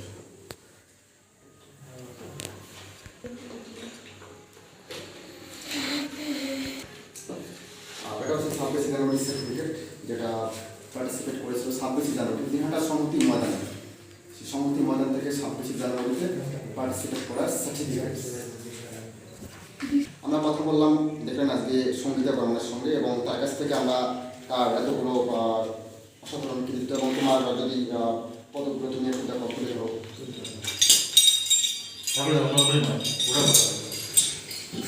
তার অনেকগুলো পদক চলে যাচ্ছে আমরা দেখতে পাচ্ছি আজকের দিনে, এবং সেখানে স্বর্ণপদক সবগুলো এবং রৌপ্য পদক একটাই আছে, যেটাতে সে পেয়েছিল মেরুট উত্তরপ্রদেশে, সেখান থেকে স্বর্ণ এবং রৌপ্য দুটো পদক। এবং সেটা কিন্তু আমাদের কাছে একটা গুরুত্বপূর্ণ বিষয় যে এতগুলো জায়গা থেকে সে এতগুলো তার মেডেল সম্মান নিয়ে এসেছে, একটা বিশেষ গুরুত্বপূর্ণ বিষয়। এবং আজকের দিনে দেখুন যে অনেকে ভাবে যে অনেক খেলোয়াড় ভাবে যে আমরা আজকে গোল্ড মেডেল নিয়ে যাচ্ছি, এটা নিয়ে যাচ্ছি, ওটা নিয়ে যাচ্ছি। দেখুন কোয়ালিটি থাকতে লাগবে। আজকে দীর্ঘদিন থেকে প্র্যাকটিস করে এসে এই জায়গাটাতে দাঁড়ানো, একদিনে হুট করে উড়ে এসে জুড়ে বসে কোনো দুর্গতি না, আমি আবারও বলতেছি। এবং এই বিষয়ে আমি লাইভও করেছি অনেক আমার ফেসবুক অফিসিয়ালি পেজটাতে, আপনারা দেখবেন all Bengal sports karate federation যে আমাদের ফেসবুক পেজ আছে, সেখানে গেলে আপনারা দেখতে পাবেন যে এই বিষয়ে অনেক আমি বক্তব্য দিয়েছি, পোষণ করেছি। এবং সেই জিনিসটা আমরা আজকে স্টার্টিং করেছি যে না, সেই স্টুডেন্টটাকে তুলে ধরতে লাগবে, যে স্টুডেন্ট আমার দীর্ঘদিন থেকে আসে এবং তার যে এত বড় প্রয়াস। তো আমরা কোনো মাধ্যম পাইনি, যে বিভিন্ন যে মাধ্যমগুলো আছে, যেমন হচ্ছে কি গণমাধ্যম, আমরা দেখেছি যে বিভিন্ন মাধ্যমগুলোতে অনেক বাচ্চাকে তুলে ধরা হয় এবং বিভিন্ন সোশ্যাল মিডিয়াতে। তো সেই সোশ্যাল মিডিয়াতে আজকের দিনে আমরা উঠতে পারিনি কেন? অবহেলিত কোনো একটা জায়গা থেকে মনে হচ্ছে আমাদের। কিন্তু হ্যাঁ, all Bengal sports karate federation যার সঙ্গে অনলাইনভাবে জড়িত এবং যারা অল বেঙ্গল স্পোর্টস ক্যারাটে ফেডারেশনের সঙ্গে জড়িত, আমরা একটা জিনিস দেখেছি যে তারা প্রত্যেকে কিন্তু লাস্টে গিয়ে তারাই কিন্তু সেরাটা হয়, শিরোপাটা তারাই কিন্তু পায় প্রথম। কেন প্রথম শিরোপাটা পায় তার আমি প্রথম একটা কারণ বলে দিই, সেটা হচ্ছে কি all Bengal sports karate federation একটা ভরসাযোগ্য, নির্ভরশীলতা, বিশ্বস্ততার একটা সংগঠন, যেটা তারা সাক্ষী রেখেছে 2008 সাল থেকে, 4 বছর থেকে তারা দেখে যাচ্ছে। নাম্বার 2, এখানে অত্যাধুনিক প্রযুক্তিতে এবং বিভিন্ন মানোন্নয়নের উপর ভিত্তি করে এবং আমাদের বিভিন্ন যেমন হচ্ছে গিয়ে বিষয়ের উপর বেস করে প্রশিক্ষণ দেওয়া হয়, যে প্রশিক্ষণগুলো আমাদের ইন্টারনাল কিছু প্রশিক্ষণ থাকে, যেগুলো কখনো আমরা জনসম্মুখে নিয়ে আসি না, যে সমস্ত প্র্যাকটিসগুলোর মধ্য দিয়ে আমরা আজকে উঠে এসেছি। নাম্বার 3 হচ্ছে জায়গাটা, যে আমি নিজে কি, ধরুন আমি নিজের যোগ্যতা মাধ্যমিক বা 8ম শ্রেণী, তো আমি কি একটা গ্র্যাজুয়েশন লেভেলের বাচ্চাকে পরিষেবা দিতে পারবো না। আমি যদি পিএইচডি থাকি, আমি যদি MA থাকি বা ডাবল MA, ট্রিপল MA, বা আমি MBBS, বা আমি যদি একজন IAS ডিগ্রিধারী থাকি, তাহলে কিন্তু আমি WBCS-কে পরিষেবা দিতে পারবো। IAS থাকলে আমি ডক্টর থাকলে তো আমি ডক্টরকে পরিষেবা দিতে পারবো, আমি MTech থাকলে আমি BTech-কে পরিষেবা দিতে পারবো, আমি যদি ডক্টরেট থাকি তাহলে আমি কিন্তু MPhil-কে পরিষেবা দিতে পারবো। আমি যদি আজকে 8ম শ্রেণী পাই, আমি উচ্চ মাধ্যমিক বা মাধ্যমিক স্তরে পড়াতে গিয়ে কিন্তু মানে মুখ থুবড়ে পড়ে দেবো। হয়তো 2-1 দিন হয়তো আমি আমার কথার মধ্য দিয়ে বা আমি অভিজ্ঞতার মধ্য দিয়ে, আইডিয়ার মধ্য দিয়ে এগোতে পারবো, কিন্তু সেই এগোনোটা স্থায়ী হবে না। আমি কিন্তু 1 দিন 2 দিন 3 দিনের দিন কিন্তু আমাকে খুঁজে পাওয়া যাবে না। যেরকমটা কাক ময়ূর এর ঘটনাটা আমরা দেখেছি, যে কাক ময়ূর সেজে এসে সে পাখি রাজা হতে চেয়েছিল, পরবর্তীতে সে কিন্তু পায়নি। এবং শিয়াল যখন নীলের জলে পড়ে গিয়ে সে নীল রঙের একটা শিয়াল হওয়ার পরে সে নিজেকে বনের রাজা হতো, তারপরে কিন্তু পরিণতিটা আমরা দেখতে পেরেছি, সেটা বাকিটা ইতিহাস হয়ে গিয়েছে। তো ঠিক সেরকমটা এখানটা আজকে এখানে উঠে আসার পিছনে অনেকগুলো কারণ আছে। খুব পরিশ্রম করতো মেয়েটা এবং জিনিসগুলো খুব ভালোভাবে শুনতো, এবং আজকে এই যে সাকসেসফুল এবং সেই জায়গাটাতে উঠে আসার কারণগুলো আমি বিস্তারিত করতেছি। সেটু আসার কারণ হচ্ছে কি, প্রথমত একটা সম্মান, আত্মসম্মানবোধ, মান সম্মান এবং যে একাগ্রতা, সেটা আছে। দ্বিতীয় নম্বর হচ্ছে গিয়ে বলবো আমি যে মানসিকতা, যে আমাকে এই জিনিসটা করতেই লাগবে এবং আমি সেখান থেকে ফার্স্ট হবো, এই যে করবই হবই এবং আমাকে হতেই লাগবে, এই যে বিষয়টা। নাম্বার নাম্বার 3 হচ্ছে কি আগ্রহ, যে এই জিনিসটার প্রতি আগ্রহ। যতই কাজ থাকুক, যত ব্যস্ত থাকুক না কেন, সেই জায়গাটাতে তাকে পাওয়া যায়। এবং আরেকটা কি ভরসাটা, যে ভরসাটা দেখতে পাচ্ছি না, বিক্রমাদিত্যের উপর একটা ভরসা আছে। অনেক ঝড় বাধা এসছে এবং হচ্ছে গিয়ে বাধা বিঘ্ন বিপত্তি এবং অনেক ধরনের অনেক আমরা কথা দেখেছি এবং আমরা দেখেছি যে না, অনেকে বলেছে যে এই সংগঠন থেকে এগোনো সম্ভব না। কিন্তু দেখুন, সংগঠন থেকে এগোনো সম্ভব না বা এগোনো যায় বা এটা আদৌ কি সম্ভবপর, বা যারা বলেছে তাদের হচ্ছে গিয়ে ব্র্যান্ডের দিকে গেলে সেটা কিন্তু প্রুভ করে দিয়েছে। এই যে এতগুলো কারণের জন্য কিন্তু এটা সবচেয়ে যেটা বিশেষ কারণ, সেটা হচ্ছে কি ফ্যামিলি ব্যাকগ্রাউন্ড, যে তার পরিবার সবসময় তার পাশে থেকেছে। তার জামাই থেকে শুরু করে, তার বাবা থেকে শুরু করে, তার মা থেকে শুরু করে প্রত্যেকটা ফ্যামিলির প্রত্যেকজনই কিন্তু সহযোগিতা করে আজকে এই জায়গাটা এগিয়ে দিয়েছে এবং স্পোর্টস পার্সন হিসেবে তৈরি করতে চেয়েছে। সেই জন্য কিন্তু আজকে একটা খেলোয়াড় তৈরি হয়েছে এবং আমি মনে করবো যে অ্যাজ এ বেস্ট স্টুডেন্ট এবং বেস্ট একজন স্পোর্টস পার্সন, খুব ভালো খেলোয়াড়। এবং ক্যারাটেতে আমার এখনও একটা আত্মবিশ্বাস এবং সেটা আমি দেখেছি এবং আমি সেটা অনুধাবন করেছি যে ফাইটিং। লাস্ট আমি একটা মুভমেন্টের ঘটনা বলে দিই, যে আমাদের চৌধুরীহাট শ্রী রামকৃষ্ণ আশ্রমে জেলা শিশু সুরক্ষা বিভাগের উদ্যোগে একটা কন্টেস্ট, একটা কি মানে ফ্রেন্ডশিপ প্রোগ্রাম একটা হয় আর কি, যেটা ছাত্র টু ছাত্র একটা কন্টেস্ট হয়। সেখানে আমরা দেখলাম সেই কন্টেস্টের মধ্যে যারা এতদিন বলতো যে খুব ভালো স্টুডেন্ট, আমরা দীর্ঘদিন থেকে আমরা শিখছি, ঠিক আছে, যদিও এর জুনিয়র তারা শিখেছে 2019 সাল থেকে, 2018 সাল থেকে শিখে, সেখানে ভালো প্লেয়ার, ভালো স্টুডেন্ট, খুব ভালোভাবে নাকি প্রশিক্ষণ নিত, তারা কিন্তু 0 হয়ে গিয়েছে। কিন্তু সেখানে আমরা দেখলাম যে আমাদেরকে ওভারটেক করে তার একটা ইমেজ বাড়ানোর জন্য সেখানকার যাকে আমরা দায়িত্ব দিয়েছি সিনিয়র স্টুডেন্ট হিসেবে, সে কী করলো, সঙ্গীতাকে ফেল করে দিল। ফেল মানে কি, তারপরেও সে কিন্তু কী হয়েছিল, সেকেন্ড না থার্ড, সে থার্ড হয়ে গেল।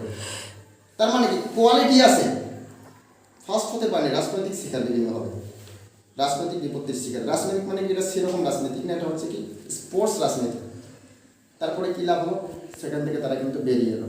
আমরা দেখতে পেয়েছি তার পরবর্তীকালে যে স্পোর্টসের ক্ষেত্রে আমি যেটা বললাম, যে এত বড় একটা ধারণা আছে, সে যত বড় প্লেয়ারই হোক না কেন, স্পোর্টসের ক্ষেত্রে আর কি এর কাছ থেকে ধরুন কারো জিতে আসাটা একটা খুব দুষ্কর ব্যাপার হয়ে দাঁড়াবে আর কি। কারণ একটা মাইন্ডের একটা ব্যাপার থাকে এবং যে জিনিসটা পাওয়া, এবং আমরা দেখেছি যে বড় বড় খেলাড়ি পর্যন্ত তার কাছে হার মানতে বাধ্য। কেননা তার হচ্ছে কি একটা বললাম আগে, ইচ্ছে শক্তি আছে, ধৈর্য আছে, মন আছে এবং এটাকে সে ওতপ্রোতভাবে অঙ্গাঙ্গিভাবে নিজের সঙ্গে জড়িয়ে নিয়েছে। তার জন্য আজকে এই জায়গাটাতে উঠে আসে। এবং একটা জিনিস কি আমি বলবো, যে এই যে এত জায়গা থেকে সে খেলে সফল হয়ে আসার পরে বিভিন্ন জায়গা থেকে তার ডাক পড়েছিল কিসের জন্য, অ্যাওয়ার্ডের জন্য। এবং প্রত্যেকটা জায়গা থেকে যখন অ্যাওয়ার্ডের জন্য ডাক পড়ে, সেই সমস্ত জায়গাগুলোকে আমাকে ডেকেছে এবং কিছু কিছু জায়গাতে আমি যেতে পারিনি, সেই জন্য মনও খারাপ করেছে। কিন্তু পরবর্তীকালে একটা জিনিস সে প্রুভ করে দিয়েছে যে না, যে আমরা যাদের জন্য আসতে পেরেছি তাদেরকে ছাড়া আমাদের এই জায়গাটাতে আসা সম্ভব হয়নি। এবং তার হাত ধরেই আজকে এই জায়গাটাতে আসার পরবর্তীকালে কিন্তু আমি এই পুরস্কারটা পাচ্ছি বা এই জায়গা থেকে আমি অভিবাদনটা পাচ্ছি। সেই জন্য কিন্তু আমাদেরকে প্রায়োরিটি দিত এবং আমাদেরকে ডাকতো।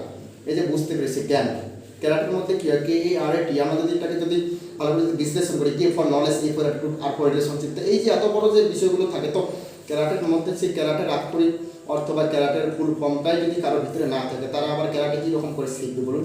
তো আজকে শিখলে হবে না, আজকে হচ্ছে গিয়ে এটা জানতে হবে, বুঝতে হবে। এবং আমরা এতক্ষণ থেকে সঙ্গীতের কাছ থেকে শুনে নিলাম সেই সমস্ত বিষয়গুলো, এবং আমরা সঙ্গীতের কাছ থেকে আর একটা শুনবো জিনিস, যেটা হচ্ছে কি আমি বলে দিচ্ছি যে সঙ্গীত হচ্ছে কি আগামী দিনের যে সমস্ত মেয়েরা আছে নাকি তাদের অনুপ্রেরণা এবং এগিয়ে যাওয়ার পথ প্রদর্শক, এবং তার হাত ধরে আরও আগামী দিনে অনেক মেয়ে উঠে আসবে, এগিয়ে যাবে এবং তাকে দেখে ফলো করবে।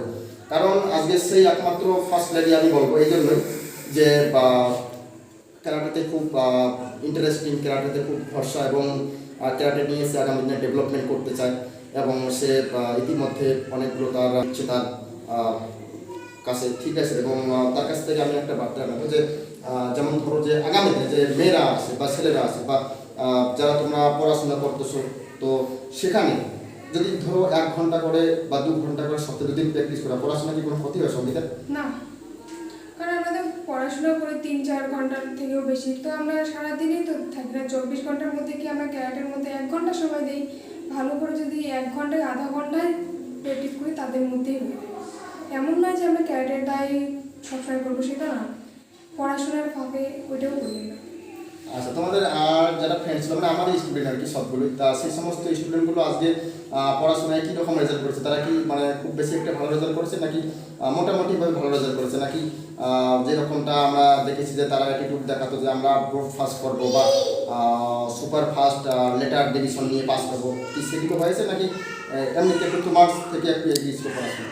ওরা আমার থেকে একটু এগিয়ে আছে, ব্যাস এগিয়ে। কিন্তু তাহলে যে বিষয়টা তোমার কি মনে হয় যে তোমার থেকে হয়তো 10 নম্বর বেশি পেয়ে গেছে, তুমি হয়তো সেকেন্ড ডিভিশন, ওরা হয়তো ফার্স্ট ডিভিশন, তো তারপরেও কি তোমার কোথাও মনে হচ্ছে গিয়ে যে ওদের থেকে আমি এগিয়ে এসেছি? না, হ্যাঁ আমি ওদের থেকে এগিয়ে আছি, কারণ ওরা তো পড়াশোনা দিয়ে তো এতটা হয় নাই না, কারণ আমি খেলাধুলা দিয়ে উঠেছি। জাস্ট এটাই আর কি, যে তারা পড়াশোনা দিয়ে হয়তো এগিয়ে গিয়েছে একটু ফার্স্ট ক্লাস এসেছে এক ধাপ এগিয়ে, কিন্তু এই খেলাধুলা দিয়ে তার থেকে 10 ধাপ এগিয়ে, কারণ একটা আন্তর্জাতিক লেভেল থেকে প্রথম পুরস্কার প্রাপ্ত, সাউথ এশিয়ান গেম থেকে সেখান থেকে প্রথম এবং দ্বিতীয়, জাতীয় স্তর থেকে সে প্রথম স্থান। তো এই যে বিষয়গুলো আমরা যদি হিসাব করি, সে কিন্তু কোনো একটা জায়গাতে গিয়ে নম্বরিংয়ের ক্ষেত্রে সে কিন্তু এমনিতে 100 নম্বর পেয়ে যাচ্ছে, আর তারা কিন্তু নম্বরের ক্ষেত্রে যখন আমরা হিসাব করবো তখন আমরা দেখবো যে খুব বেশি হলে তারা পড়াশোনার ক্ষেত্রে যে নম্বরটা সেই নম্বরটি হবে, তো পড়াশোনার ক্ষেত্রে নম্বরটা বেশি হবে না, কিন্তু ওই দিক থেকে নম্বরটা বেশি, এবং কোনো জায়গাতে কিন্তু 0.1 নম্বর মানে কিন্তু একটা বিশাল গুরুত্বপূর্ণ বিষয়। অর্থাৎ আমি পড়াশোনা করতেছি, আমি পড়াশোনার সঙ্গে যদি আমি ডান্স করি বা আর্ট শিখি বা যে কোনো খেলা হতে পারে, তাহলে কী হবে, একের পিছনে একটা শূন্য দিয়ে একাই 10, অর্থাৎ এখনকার দিনে তো আর 10 বুঝে হওয়ার সম্ভব না, 10টা তোর হাত হয় না, এখনকার দিনে কাজের মধ্য দিয়ে 10 বুঝে হতে লাগে, অর্থাৎ সে একাই 10, তাই তো? তুমি কি সেটা মনে করো সঙ্গীতা? হ্যাঁ স্যার। তো এই যে আজকের দিনে আমরা বিষয়টা দেখলাম যে সে পড়াশোনার মধ্য দিয়ে হয়তো একটু পিছিয়ে, কিন্তু অন্যান্য ছাড় দিয়ে সে এগিয়ে গিয়েছে 100%। এবং আমি আজকের দিনে বলবো যে আমাদের আগের দিনে যে সমস্ত প্র্যাকটিসগুলো হতো, সেই যে বন্ধুগুলো, সেই বান্ধবীগুলো, ঠিক আছে, তো আজকে তাদের সঙ্গে দেখা হয় না? হ্যাঁ হয়। তো এই বিষয়ে কোনো কথা হয় কি, খেলা বিষয়ে? ওরা পড়াশোনা করে, ওরা বলে ওদের কাছে পড়াশোনাটাই ভালো, তো আমি বলি আমার কাছে দুইটাই ভালো, কারণ পড়াশোনা, আমি পড়াশোনাও করি বা খেলাধুলাও করি, তো আমার পড়ার থেকে একটু খেলার দিকে ইন্টারেস্টটা বেশি। তো আজকে দেখুন খেলাধুলা তো সকলে করতে পারে না, কারণ কি না, খেলাধুলা করতে গেলে একটা বিশেষ বিষয়ের উপর ধ্যান দিতে লাগে, যে খেলাধুলাটা সবার জন্য, চরিত্র গঠন, খেলাধুলা লাগে চরিত্র গঠন, এবং চরিত্র গঠন হয় খেলাধুলার মধ্যে দিয়ে, দুটো কিন্তু অঙ্গাঙ্গিভাবে জড়িত। এবং আরেকটা জিনিস কি, বিবেকানন্দ একটা কথা বলেছিল যে তোমরা গীতা পড়াচ্ছে ফুটবল খেলো, কেন বলেছিল? যে ফুটবল খেললে পরে আমার গীতা পড়ার মানসিকতাটা আসবে। আর খেলাধুলাটা আমি বলবো এই জন্য করতে লাগে পড়াশোনার সে আগে, যে আমার কিন্তু মাইন্ডের মধ্যে পড়াশোনাটা হচ্ছে খেলাটা আগে ধরবে, কেন আমি যদি ফিজিক্যালি যদি ফিট থাকি তাহলে কিন্তু আমি কিন্তু কলমটা ধরতে পারবো, নাহলে কিন্তু কলম ধরতে পারবো না। ফিজিক্যালি ফিট থাকি তাহলে কিন্তু আমার মেন্টালিটি ডেভেলপমেন্টটা হবে, বিভিন্ন যোগা বা বিভিন্ন আমার ধরুন মেডিটেশন বা বিভিন্ন ধরনের আমাদের এক্সারসাইজের মধ্য দিয়ে আমরা কিন্তু আমাদের মস্তিষ্কটাকে কিন্তু আমরা সুস্থ করতে পারবো। তো এই যে আমি বলবো এক্সারসাইজ ভেরি ইম্পর্ট্যান্ট, এবং পশ্চিমা দেশগুলো কিন্তু আমাদের এই এক্সারসাইজটাকে কিন্তু তারা ব্যাপকভাবে কিন্তু গুরুত্ব দিয়েছে, এবং পশ্চিমা দেশগুলো এই জন্য এগিয়ে যাচ্ছে, কেননা তারা খেলাধুলাটাকে 1 নম্বরে রেখেছে পড়াশোনার চেয়েও। এবং আমরা দেখি যে সেনাবাহিনী থেকে শুরু করে বিভিন্ন জায়গা থেকে শুরু করে এই যে খেলাধুলা একটা বেশি গুরুত্বপূর্ণ। আগে একটা সময় ছিল কি বোধচারী মাস্ট কম্পালসারি পড়াশোনার মধ্যে, বোধচারী উঠে গিয়েছে। খেলাধুলা যদি গুরুত্ব না থাকে, বিদ্যালয়গুলোতে ফিজিক্যাল এডুকেশন টিচার কেন নেওয়া হচ্ছে? বিদ্যালয়গুলোতে প্রত্যেক বছর কেন বার্ষিক ক্রীড়া প্রতিযোগিতা হয়? সেটা তো না করতে পারে, তাই না? তো এই যে বিষয়টা, বিদ্যালয়ে আজকে খেলাধুলাটাকে গুরুত্ব দেওয়া হচ্ছে, খেলাধুলার জন্য আলাদা শিক্ষক নিয়োগ করা হচ্ছে, খেলাধুলা বিদ্যালয়ে বার্ষিক ক্রীড়া প্রতিযোগিতা হিসেবে পরিগণিত হচ্ছে, এবং খেলাধুলো দিয়ে তো উঠে আসতেছে, এমন তোরা যে খেলাধুলো দিয়ে কেউ উঠে আসতেছে না। আজকে আমরা যদি দেখি ইন্ডিয়ার মধ্যে প্রথম ফার্স্ট লেডি অলিম্পিয়ান খেলোয়াড় অঞ্জু ববি জর্জ, ইন্ডিয়ার মধ্যে সেই ব্যক্তি যে ডিসকাস হয়ে প্রথম ইন্ডিয়ার মধ্যে অলিম্পিক খেলোয়াড়, সে কৃষ্ণা পূর্ণিমা। আমাদের দিকে সাঁতারু আমাদের পশ্চিমবাংলার দোলা বন্দ্যোপাধ্যায়, তীরন্দাজিতে দীপিকা কুমারী, টেবল টেনিসে পৌলমী ঘটক, তারপরে আপনারা যেগুলো দেখলেন স্বপ্না বর্মন, হিমা দাস, মৌমিতা রায়, তাই না? তো এগুলো আজকের দিনে উঠে গেল। তো মীরাবাই চানু একটা সাধারণ ঘরের একটা মেয়ে, তার মা ছিল কার কোনো সেখান থেকে আজকে সে উঠে যাচ্ছে। তো আজকে এরা পারে করতে, এবং মেয়েরাও আজকে কিন্তু পিছিয়ে না কোনো অংশের থেকে, এবং সেই জন্য মেয়েরা আজকে দেখিয়ে দিচ্ছে, মেয়েরা আজকে MiG-27 থেকে শুরু করে ফাইটার বিমান থেকে শুরু করে তারা রেল চালানো থেকে শুরু করে তারা হচ্ছে গিয়ে বা ডুবোজাহাজ চালানো থেকে শুরু করে তারা সব কিছু করতেছে। এমন কিছু না যে মেয়েরা পারে না। একটা সময় মেয়েদেরকে কি করতো একমাত্র রান্নাঘরের মধ্যে আবদ্ধ রাখা, কিন্তু আজকের দিনে মেয়েরা কিন্তু রান্নাঘর বেরিয়ে কিন্তু গোটা বিশ্ব জয় করতেছে। তো আমরা দেখবো যে অরুণিমা সিনহা সে এমন একটা মেয়ে ছিল যে সে ছিল প্রথমে ভলিবলের ক্যাপ্টেন। তার কিন্তু পরবর্তীকালে ট্রেনের মধ্যে আসার সময় কোনো একটা কারণবশত দুর্ঘটনা হয়ে যায় এবং ট্রেনের মধ্যে দুষ্কৃতিকারী যখন হামলা করে সেই দুষ্কৃতিকারীদের সঙ্গে সে কথোপকথনে জড়িয়ে পড়ে এবং দুষ্কৃতিকারীদেরকে আটকাতে গিয়ে দুষ্কৃতিকারীদের হাতে প্রভাবিত হয় এবং তাকে ট্রেন থেকে সরিয়ে ফেলাতে হয়। অপর দিক থেকে ধেয়ে আসা একটা ট্রেন দিয়ে তার পাটা ডান পাটা কেটে পড়ে যায়। তারপরে কি হয়, সেই একটা পা কেটে যাওয়ার পরে সে কিন্তু তখনও থেমে যায়নি। সে প্রথম জীবনে হতে চেয়েছিল ভলি খেলোয়াড় সে হয়তো হতে পারেনি ভলি ক্যাপ্টেন, সেটা তার বিফলে যায়, কিন্তু সে পরবর্তীতে হয়ে ওঠে একজন পর্বতারোহী এবং পর্বত আরোহী হিসেবে পর্বতকে জয় করে, বিভিন্ন বড় বড় পর্বতগুলোতে পর্বতের সর্বোচ্চ শিখায় ওঠে। এই যে একটা অনুপ্রেরণা আমরা যে খেলোয়াড় যদি মন থাকে তাহলে কিন্তু উঠে আসা যায়, একটা না একটা দিক থেকে কিন্তু উঠে আসা যায়। সে হয়তো ভলিবলের ক্যাপ্টেন হতে পারেনি, ভলিবল দিয়ে বেস করতে পারেনি, কিন্তু সে কিন্তু পাহাড় সরে উঠে কিন্তু একজন মাউন্টেনার হয়ে কিন্তু দেখিয়ে দিয়েছে, পর্বতারোহী হয়ে কিন্তু দেখিয়ে দিয়েছে। তো সেই যে একটা মানে মনোবল, আজকে কিন্তু মনোবল থেকে কিন্তু সব কিছু কিন্তু হওয়া যায়, কেন হতে পারবো না আমরা। তো আজকে আমরা শুনলাম সেই সঙ্গীতা বর্মার সেই কাহিনী এবং আমরা তাকে নিয়ে আজকে একটা এপিসোড তৈরি করলাম এবং আজকে আমাদের পর্ব যে সে এতদিন থেকে চলে যাচ্ছে বেস করে, তার এতগুলো সাফল্য, তার এতগুলো দিন থেকে ক্যারাটের সঙ্গে যুক্ত, ক্যারাটের সঙ্গে অঙ্গাঙ্গী হয়ে জড়িত থাকা এবং ক্যারাটের মধ্যে দিয়ে তাকে উঠে আসা এবং সে এতটা জায়গায় উঠে আসতে পেরেছে তার একমাত্র কি আত্মবিশ্বাস, মনোবল এবং তার যে সম্মানবোধ এবং হচ্ছে গিয়ে তার যে ধ্যান ধারণা এবং তার বিভিন্ন ধরনের অনুপ্রেরণা এবং তার বিভিন্ন সাপোর্টের জন্য। তো আমি শেষ মুহূর্তের দিকে চলে যাচ্ছি। তো আমি তার কাছ থেকে কিছু শুনে নেব যে তুমি আগামী প্রজন্মে বা ভবিষ্যৎ প্রজন্মে বা বর্তমান যুগের যে মেয়েরা আছে, মেয়েরা তো এখন ক্যারাটেতে আসতেছে, একটা সময় তো মেয়েদেরকে পাওয়া যাবে না, তাই তো এখন আসতেছে, তো তাদের প্রতি তোমার কিছু যদি বক্তব্য থাকে সেই বক্তব্য তুমি দেবে মেয়েদের উদ্দেশ্যে আর কি ক্যারাটে সম্পর্কে। কারণ মেয়েরা তো এই সময় দিনগুলো খুব খারাপ চলছে, দেখতেই পাচ্ছেন সবাই। স্যার আমি মেয়েদের উদ্দেশ্য করে বলছি যে মেয়েরা যে নতুন করে ক্যারাটে শিখুক। আমি চাই যে আমার মতো করে আবার অনেক মেয়ে উঠুক, অনেক খেলোয়াড় আছে ওদের মতো দেখুক যারা মেয়েরা কোথাও কম নয়। আমি চাই যে সবাই মেয়েরা আসুক আবার ক্যারাটে করুক, সবাই নিজের আত্মরক্ষার জন্য ক্যারাটেকে বেছে নেয়, এটাই। এবার আমি এটা বলবো যে আজকে জায়গাতে পদার্পণ এবং একটা বড় জায়গায় উঠে এসছো এবং আরও তুমি উচ্চ স্তরে শিখাই দিয়ে উঠবে, তো সেই জায়গাতে তুমি অল বেঙ্গল স্পোর্টস ক্যারাটে ফেডারেশনের সঙ্গে তোমার কোনো কি যদি বক্তব্য থেকে দু অক্ষর? অল বেঙ্গল স্পোর্টস ক্যারাটে ফেডারেশনের সবাই আমাদের মতো আমাদের স্যার শিক্ষক শ্রী বিক্রমাদিত্য স্যারের মতো একজন প্রশিক্ষক পাবেন। আমাদের মতো অনেক স্টুডেন্ট আছে আরও অনেক। আমি চাই যে সবাই নতুন করে আমাদের অল বেঙ্গল স্পোর্টস ক্যারাটে ফেডারেশনের মধ্যে অংশগ্রহণ করুন নিজের আত্মরক্ষার জন্য। এবং অন্য ফেডারেশনগুলো তফাৎ আছে, কারণ আমাদের স্যার যে বিক্রমাদিত্য স্যার যে আমাদের এত বড় নিয়ে যাচ্ছে যে এখান থেকে আমাদের ন্যাশনাল থেকে ইন্টারন্যাশনাল থেকে সব জায়গা থেকে কোচকে নিয়ে যাচ্ছে। আমি শুনি নাই যে আমাদের কোচবিহার ডিস্ট্রিক্টের মধ্যে বা অন্য কোচবিহার ডিস্ট্রিক্টের মধ্যে আমি দেখি নাই যে ওরা ন্যাশনাল গেমস থেকে ইন্টারন্যাশনাল গেমস থেকে কোচকে নিয়ে আসে। তো আমাদের এটা শুধু অল বেঙ্গল স্পোর্টস ক্যারাটে ফেডারেশনের স্যার শ্রী বিক্রমাদিত্যর জন্য হয়েছে, এটাই ব্যাপার। তোমার 2018 সম্পর্কে যদি দু একটা তুমি বার্তা দাও যে নতুন নতুন যারা মাস্টার হচ্ছে আর কি, যে আজকে দুদিন প্র্যাকটিস করলো, 3 দিনের দিন সে মাস্টার, আমি মাস্টার আর কি, তো এই দুটো মধ্যে কোনো কি তফাৎ দেখতে পারো তুমি? যে শিক্ষক গ্রুপকে সম্মান দিতে পারে না যে কিভাবে মাস্টার হবে, প্রশ্ন আমার এটাই।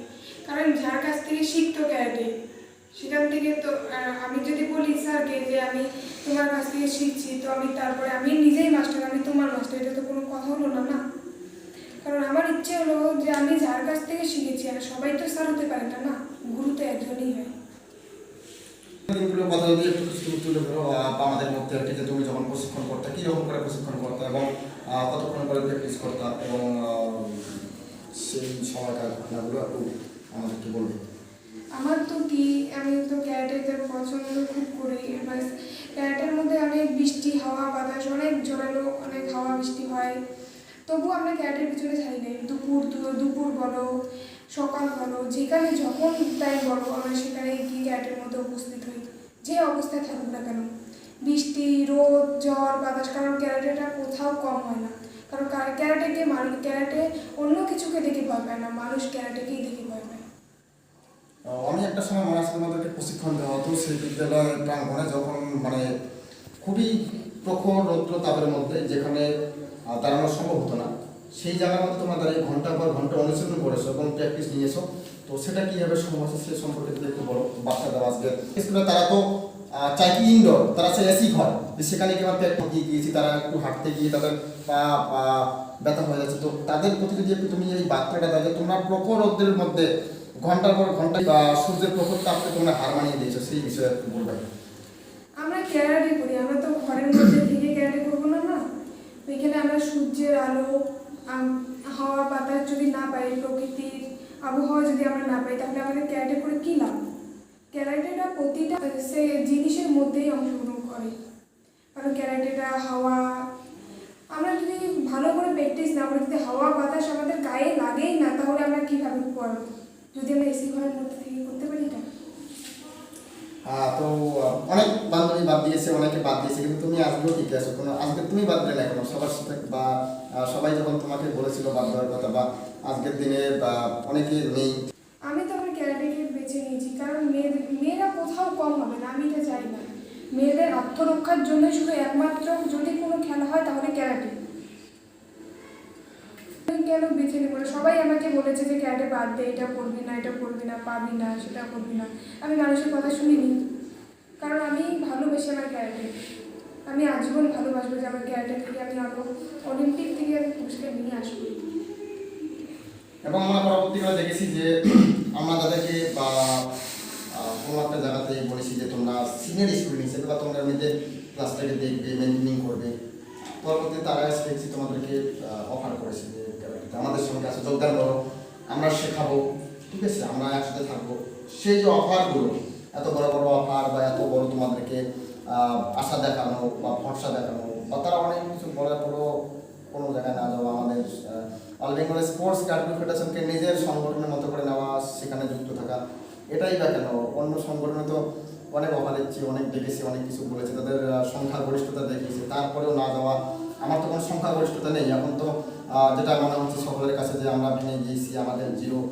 তো সেই ভাবনার পরেও জিরোর মধ্যেই কেন তুমি? সবাই তো চায় ভালোর দিকে দেয়, যেখানে সংখ্যাগরিষ্ঠতা বেশি। সকলে বলে যে না, যেদিকে বৃষ্টি সেদিকে ছাতা, এবং জনসংখ্যা যেদিকে আমরা সেদিকে, যেদিকে সবাই যাবে সেদিকে আমরা। কিন্তু তুমি দেখছি তার উল্টোটা, যেদিকে সবাই আছে তার উল্টো দিকে আমি, মানে তুমি সেখানে কেন দাঁড়িয়ে গেছো? অন্যদিকে না গিয়ে, বা এত কথাবার্তা বলার পরেও বা এত অফার দেওয়ার পরেও না গিয়ে সে একই জায়গাতে বিশ্বস্ততার সহিত কেন? এটা যদি সম্পর্কে কিছু বলা হয়। মানুষ পড়াশোনা করে প্রথমেই সরে থেকে, মানুষ তো একদমই উঠে না। না, তো আমি আমার ক্যারাটের মধ্যে আমি যার কাছে আমার শিক্ষা গুরু, যে আমাকে যেটা শিখেছে ওর কাছ থেকেই তো আমি শিখতেছি না। আর অন্যরা যদি বলে যে আমার এখানে চলে আসো, আমি কেন যাবো? কারণ আমাকে যে ছোট ছোট একটা করে ওয়ার্ড আমাকে শিখিয়ে যদি আমাকে প্রশিক্ষণ দিয়ে করতেছেন পায়ের মাথাটা পায়ে ফেলে, তাহলে আমি কেন তার কাছে শিখবো না? আমি কেন ওর কাছে চলে যাবো? হ্যাঁ, একটা কথা কি বলে মানুষ, ভর্তি গোয়ালের থেকে শূন্য গোয়ালই ভালো, কারণ ওরা বোঝে না ক্যারাটের মূল্যটা। তো তুমি দেখেছো যে আমরা মানে হাতে ধরে প্রত্যেকটা বাচ্চাকে প্রত্যেকটা জায়গাতে ক্যারাটে করিয়ে দিয়েছি, এবং ক্যারাটেকে এতটা বিস্তৃতি করেছি, এবং ক্যারাটে বিস্তারের ফলে আজকে আমরা দেখেছি যে কুচবিহার জেলা একটা ভালো জায়গায় ক্যারাটে চলে যাচ্ছে, এবং ক্যারাটে আনাসে কানাসে অলিতে গলিতে এবং সব জায়গাতে ক্যারাটে আমরা দেখতে পাচ্ছি। তোমাদের কি মনে হয় যে আমাদের সংগঠন কি সেই জায়গায় কোনো জায়গায় কি হারিয়ে যাচ্ছে, নাকি যে সংগঠনগুলো আজকে হুট করে এসে হুট করে জড়িয়ে বসিয়েছে সেগুলো বিস্তৃতি হচ্ছে, আমরা হারিয়ে যাচ্ছি, নাকি আমরা যেমন ছিলাম সামনে আছি, নাকি তুমি তোমার ভাষায় কোনো কিছু দেখো, সেটা যদি একটু বিস্তারিতভাবে বর্ণনা করো। ক্যারাটের মধ্যে যে আগে আমার স্যারের সাথে কি সবাই মিল করে শিখতো, বাস স্যার বলে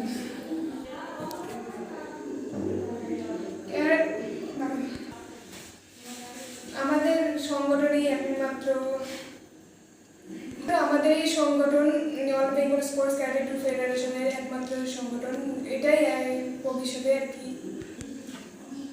দেখো লাস্ট সমাপ্তের দিকে আসবো যে আজকে এই যে তোমার এতদূর জার্নি করা, তো এই জার্নির মাঝখানে তোমার কোথাও কি কোনো বাধা বিঘ্ন বিপত্তি হয়েছিল যে এতদূর 4 বছর থেকে আসা একটা উঁচু নিচু বন্ধুর পথ দিয়ে আসছো, নিশ্চয় সমতল ভূমি ছিল না সেই জায়গাটা, তো সেই জয়টা কিরকম করে সম্ভব হলো সেটা যদি একটু তুমি বলো। জীবনে চলতে গেলে অনেক বাধা বিঘ্ন আসলে আমারও লাইফে এসেছে, কিন্তু আমি তবুও হার মানিনি, আমি উঠেই চাচ্ছি। যদি আমি পরিশ্রম না করি তাহলে আমি ফল কী পাবো? আগামী দিনে তোমার কি টার্গেট? আগামীতে আমার টার্গেট আমি অলিম্পিক থেকে গোল্ড নিয়ে আসবো।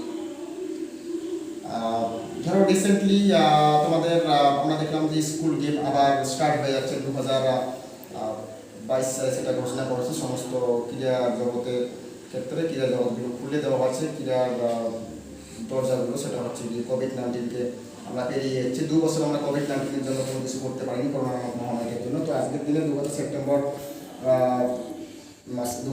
সালের সেপ্টেম্বর মাসে আমরা দেখতে পাবো আমাদের স্কুল গেম আসবে। তো সেই স্কুল গেমে তোমার কতটা প্রস্তুতি এবং স্কুল গেম নিয়ে তোমার কতটা ধারণা, এবং স্কুল গেম থেকে তোমার কি মনে হয় যে স্কুল গেম থেকে 2018-তে খেলতে পারোনি, 2019-এ আছে সেই স্কুল গেমে আবার তুমি খেলেছো, সেখানে খেলে সেখান থেকে মনে করো তোমার স্কুল গেমে কোনো একটা সমস্যার জন্য কারণের জন্য সেখানে না পাওয়ার কারণটা হচ্ছে আমি বলে দিচ্ছি, সেই 2019 সালে যে সমস্ত জাজমেন্ট করেছিল তাদের ভুলবশত তোমার ক্যারিয়ারটা নষ্ট হয়ে যায়।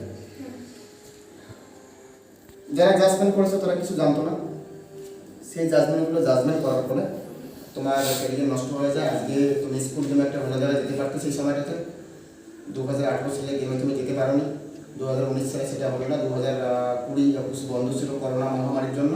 নভেম্বর মাসে তোমাদের জন্য আবার স্কুল গেম আসতেছে। তো সেই স্কুল গেম সম্পর্কে তোমার যদি কিছু বার্তা থাকে সেই বার্তাটা তুমি দেবে। আমার টার্গেট কি, মধ্যে আমাদের সেখানে শিখতে 6 জন, আমি বললাম যে প্রথমে, তো এখানে আমি চান্স পাই নাই।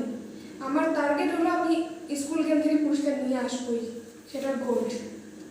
আমি কোথাও হারিনি, আর এটাতেও হারবো না।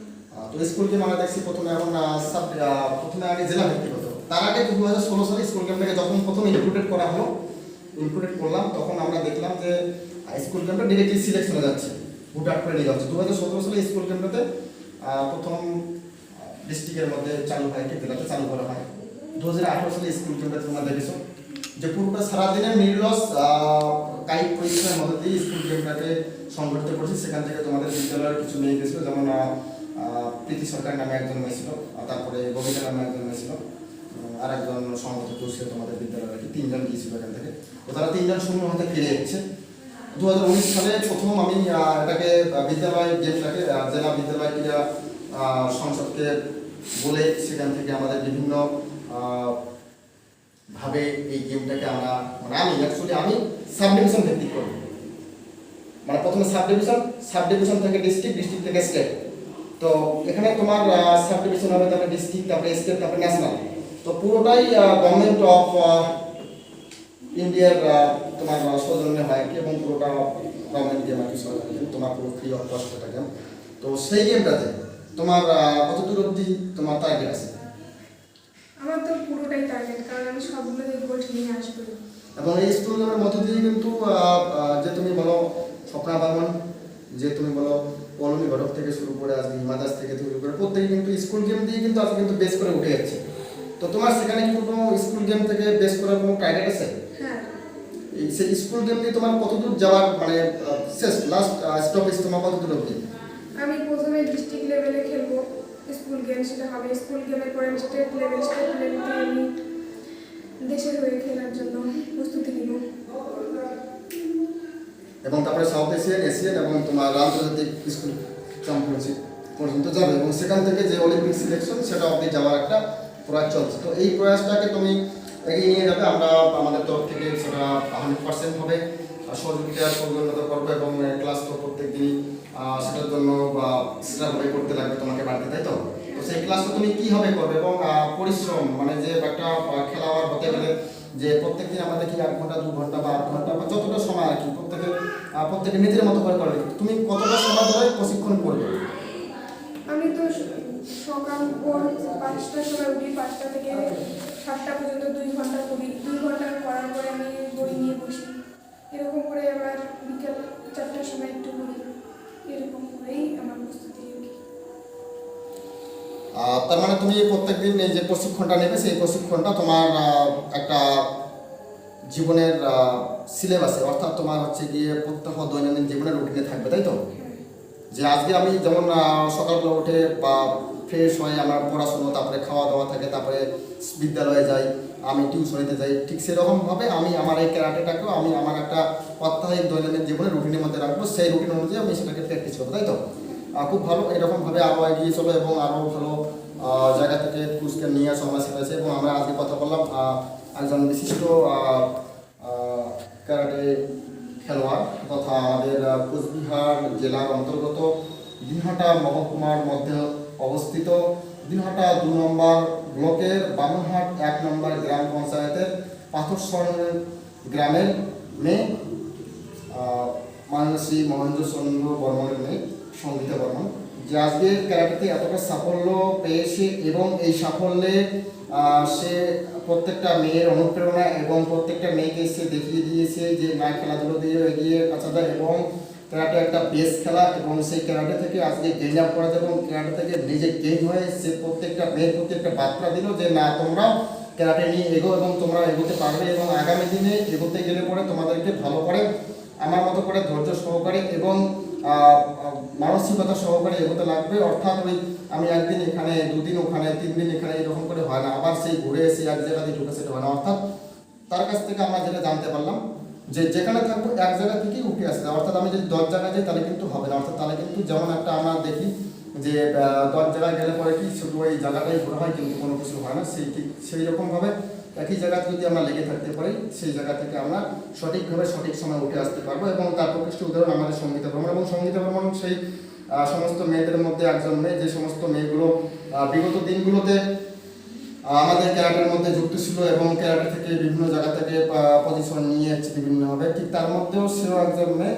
তাকে এতদিন আমরা ঠিক সেই রকমভাবে আমরা আমাদের বিভিন্ন মাধ্যমে দেখতে পারিনি, হাইলাইটে দেখতে পারিনি, এবং অনেকে যারা নিজেদেরকে পরিচয় দিয়েছিল যে আমরাই সর্বে আমরাই সেরা, আমরাই ফার্স্ট, আমাদের উপর আর কেউ নেই, আগেও নেই, পরেও নেই, হবে না, কিন্তু সেটাকে কিন্তু আমরা এতদিন সুপ্ত অবস্থা রেখেছি, ঘুমন্ত অবস্থা রেখেছি এবং আমরা কখনো সেটা ব্যর্থতা করিনি এবং আমরা দেখেছি যে কেউ কখনো এগিয়ে আসে কিনা। তো আমরা দেখলাম যে না, কেউ এগিয়ে এলো না এবং সেই জিনিসটাকে কেউ ফুটিয়ে তুলতে এলো না, কিন্তু আমরা বাধ্য হয়ে লাস্ট মোমেন্টে কী করলাম, আমাদের যখন 2020 সালে প্রথম ওয়েবসাইট চালু হলো এবং তারপরে আমাদের সোশ্যাল পেজ চলে এলো এবং আমাদের ইউটিউব চ্যানেল চলে এলো, তখন কিন্তু আমরা একটা প্রয়াস নিয়েছি 2020 সালের আগস্ট মাস থেকে এবং চলতে 2021 সাল চলে গেলো, 2022 সাল, তারপরেও 2 বছর পেরিয়ে গেল। আজকে সেই আমরা একটা সাধারণভাবে একটা ইন্টারভিউর আয়োজন করেছি এবং সেখানটা আমরা সঙ্গীতা বর্মনের সঙ্গে কথোপকথন করলাম। আমরা কথা বললাম সঙ্গীতা বর্মনের সঙ্গে, তার বাবা মহেন্দ্র রবির সঙ্গে কথা বললাম এবং আমরা এখান থেকে একটা জিনিস বুঝতে পারলাম এবং জানতে পারলাম যে আজকে তার এই নির্লস প্রয়াস এবং নির্লস প্রচেষ্টার জন্য তার একমাত্র কারিগর হচ্ছে যে তার ফ্যামিলি ব্যাকগ্রাউন্ড, এবং সে খুব মান্যতা দেয় এবং তার সে সবসময় তুলে ধরে তার কোচকে, তার কোচ সম্পর্কিত যে একটা ধারণা এবং তাদের যে কোচের প্রতি একটা সম্মান, একটা ভক্তি, একটা শ্রদ্ধা। তো সেই জন্য দেখুন আজকে গুরু বিনা গতি নেই। দেখুন আজকে আমরা একটা জিনিস জানি যে গুরুর কাছ থেকে শেখা বিদ্যা কখনো বিফলে যায় না, এবং একটা শিক্ষক সে যেই শিক্ষক হবে না সে আমাদের পথ প্রদর্শক। তো আমরা শিক্ষক দিবস পালন করি কী জন্য? শিক্ষককে স্মরণ করি।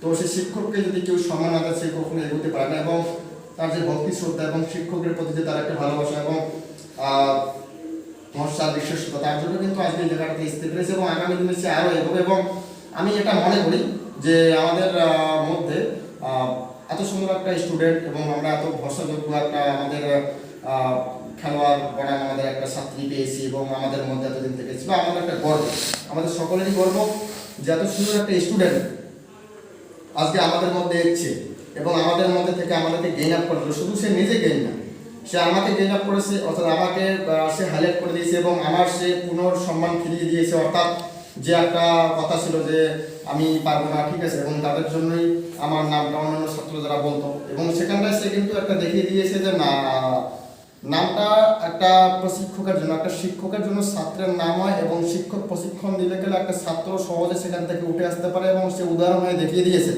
এবং তার পরবর্তীতে কিন্তু থেমে থাকেনি, প্রত্যেকটা জায়গা থেকে কিন্তু সে প্রথম স্থান অধিকার করে এসে দেখিয়ে দিয়েছে যে না, তোমরা যারা সেরা স্টুডেন্ট বা তোমার নিজেদেরকে ফার্স্ট লেডি বলে ভাবো, তোমরা কিন্তু ফার্স্ট লিডার, তোমরা আদতে হলো লাস্ট, আমি ফার্স্ট। কারণ কেন কিনা এখানে বিভিন্ন বিষয়ের উপর ভিত্তি করে সে তাকে প্রতিষ্ঠিত করেছে, শুধু একটা দুটোর উপর ভিত্তি করে না, সে বিভিন্ন দিক থেকে পরীক্ষা পাস করে কিন্তু আজকে এই জায়গাটা দিয়েছে। যেমন বিশ্বস্ততা ভরসা একটা জিনিস কি, আজকে এদের ফ্যামিলি একটা খুব সুন্দর এবং হচ্ছে গিয়ে এমন একটা ফ্যামিলি আমি কোথাও দেখিনি যে যেখানে একটা শাসন ব্যবস্থা বলে একটা বিষয় আছে।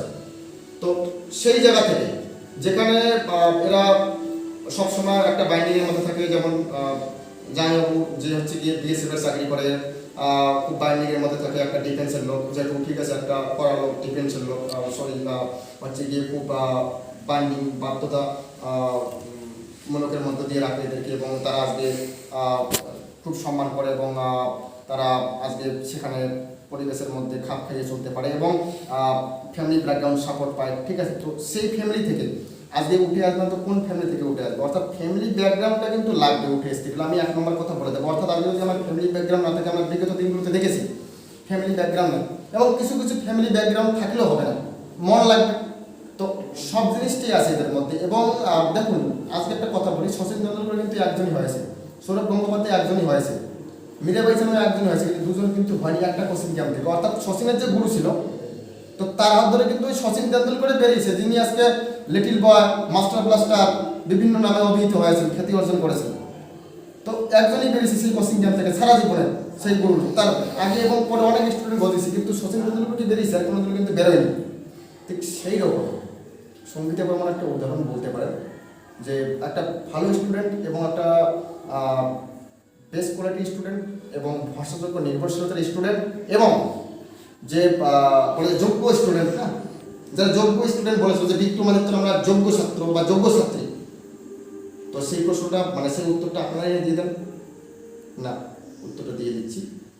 সেই যোগ্য ছাত্রী যদি বলেন আপনারা, সঙ্গীতা বর্মন যোগ্য ছাত্রী। তো কেন জানেন যোগ্য ছাত্রী? যোগ্য ছাত্রী হতে গেলে যোগ্যতাটা তৈরি করতে লাগে। হুট করে একদিনে উড়ে এসে দূরে বসা ধূমকেতু হয়ে একটা যোগ্য ভরসাযোগ্য জায়গা তৈরি করা যায় না। আপনাদের গ্যারান্টিটা কি, আপনাদের যে আপনারা যোগ্য জায়গাটা আসতে চান? যোগ্য তারাই যারা যোগ্যতা অর্জন করেছে, বুঝতে পারলেন? খুব সোজা বাংলায় বলে দিলাম, তোমার যোগ্যতাই আমার যোগ্যতা। অর্থাৎ তুমি যদি নিজের যোগ্যতা অর্জন করতে পারো তবেই তুমি যোগ্য, নাহলে তুমি যোগ্য না, তুমি অযোগ্য। জীবনের প্রথম 3টে খেলাতেই সে ফার্স্ট। যেমন আমরা যদি দেখি ক্রিকেট ক্যাপ্টেন আজহারউদ্দিন খান, সে তার জীবনের প্রথম 3টে টেস্ট ম্যাচ 3টেতেই কিন্তু সে ফার্স্ট, সেঞ্চুরি করেছে। তো সেই জীবনের প্রথম 3টে খেলাতেই কিন্তু সে কিন্তু প্রথম স্থান অধিকার করেছে। তো এর আগে তো অনেক বাচ্চা গিয়েছিল, তারা কি ব্রোঞ্জ, বড়জোর ব্রোঞ্জ। আর যে আমাদের 2017 সালে গিয়ে গোল্ড মেডেল পেয়েছিল, তার জন্য কত খাটাখাটনি করেছি সেটা একমাত্র সেই বলতে পারবে। তার পরবর্তী 17 সালে পরে আজকে তো 22 সাল, আর তো পেল না। কেন পেল না? তো আজকে তো 5 বছর হয়ে গিয়েছে, কেন পেল না? তারপরে তো মুখ্যমন্ত্রী অ্যাওয়ার্ড পেয়েছে, তারপরে তার তো রাষ্ট্রপতি অ্যাওয়ার্ড পাওয়ার কথা ছিল, তাই না?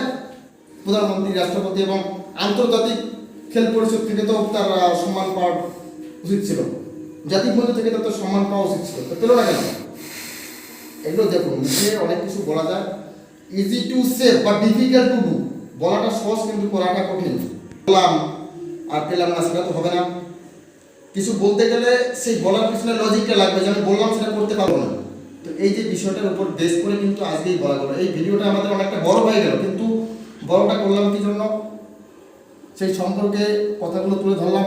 এবং না বললেই নয়, যে সমস্ত বিষয়গুলো সেগুলো আমরা বিষয় সম্পর্কিত বিষয়ের উপর বেস করে আপনাদেরকে জানান দিলাম, যে আজকে আমাদের মধ্যে একটা বেস কোয়ালিটি তৈরি করছি সঙ্গীতা বর্মন, যে কখনো আমাদের প্রচারের আলো আসেনি বা প্রচারের আলোতে আমরা নিয়ে আসিনি, আমরা দেখেছি।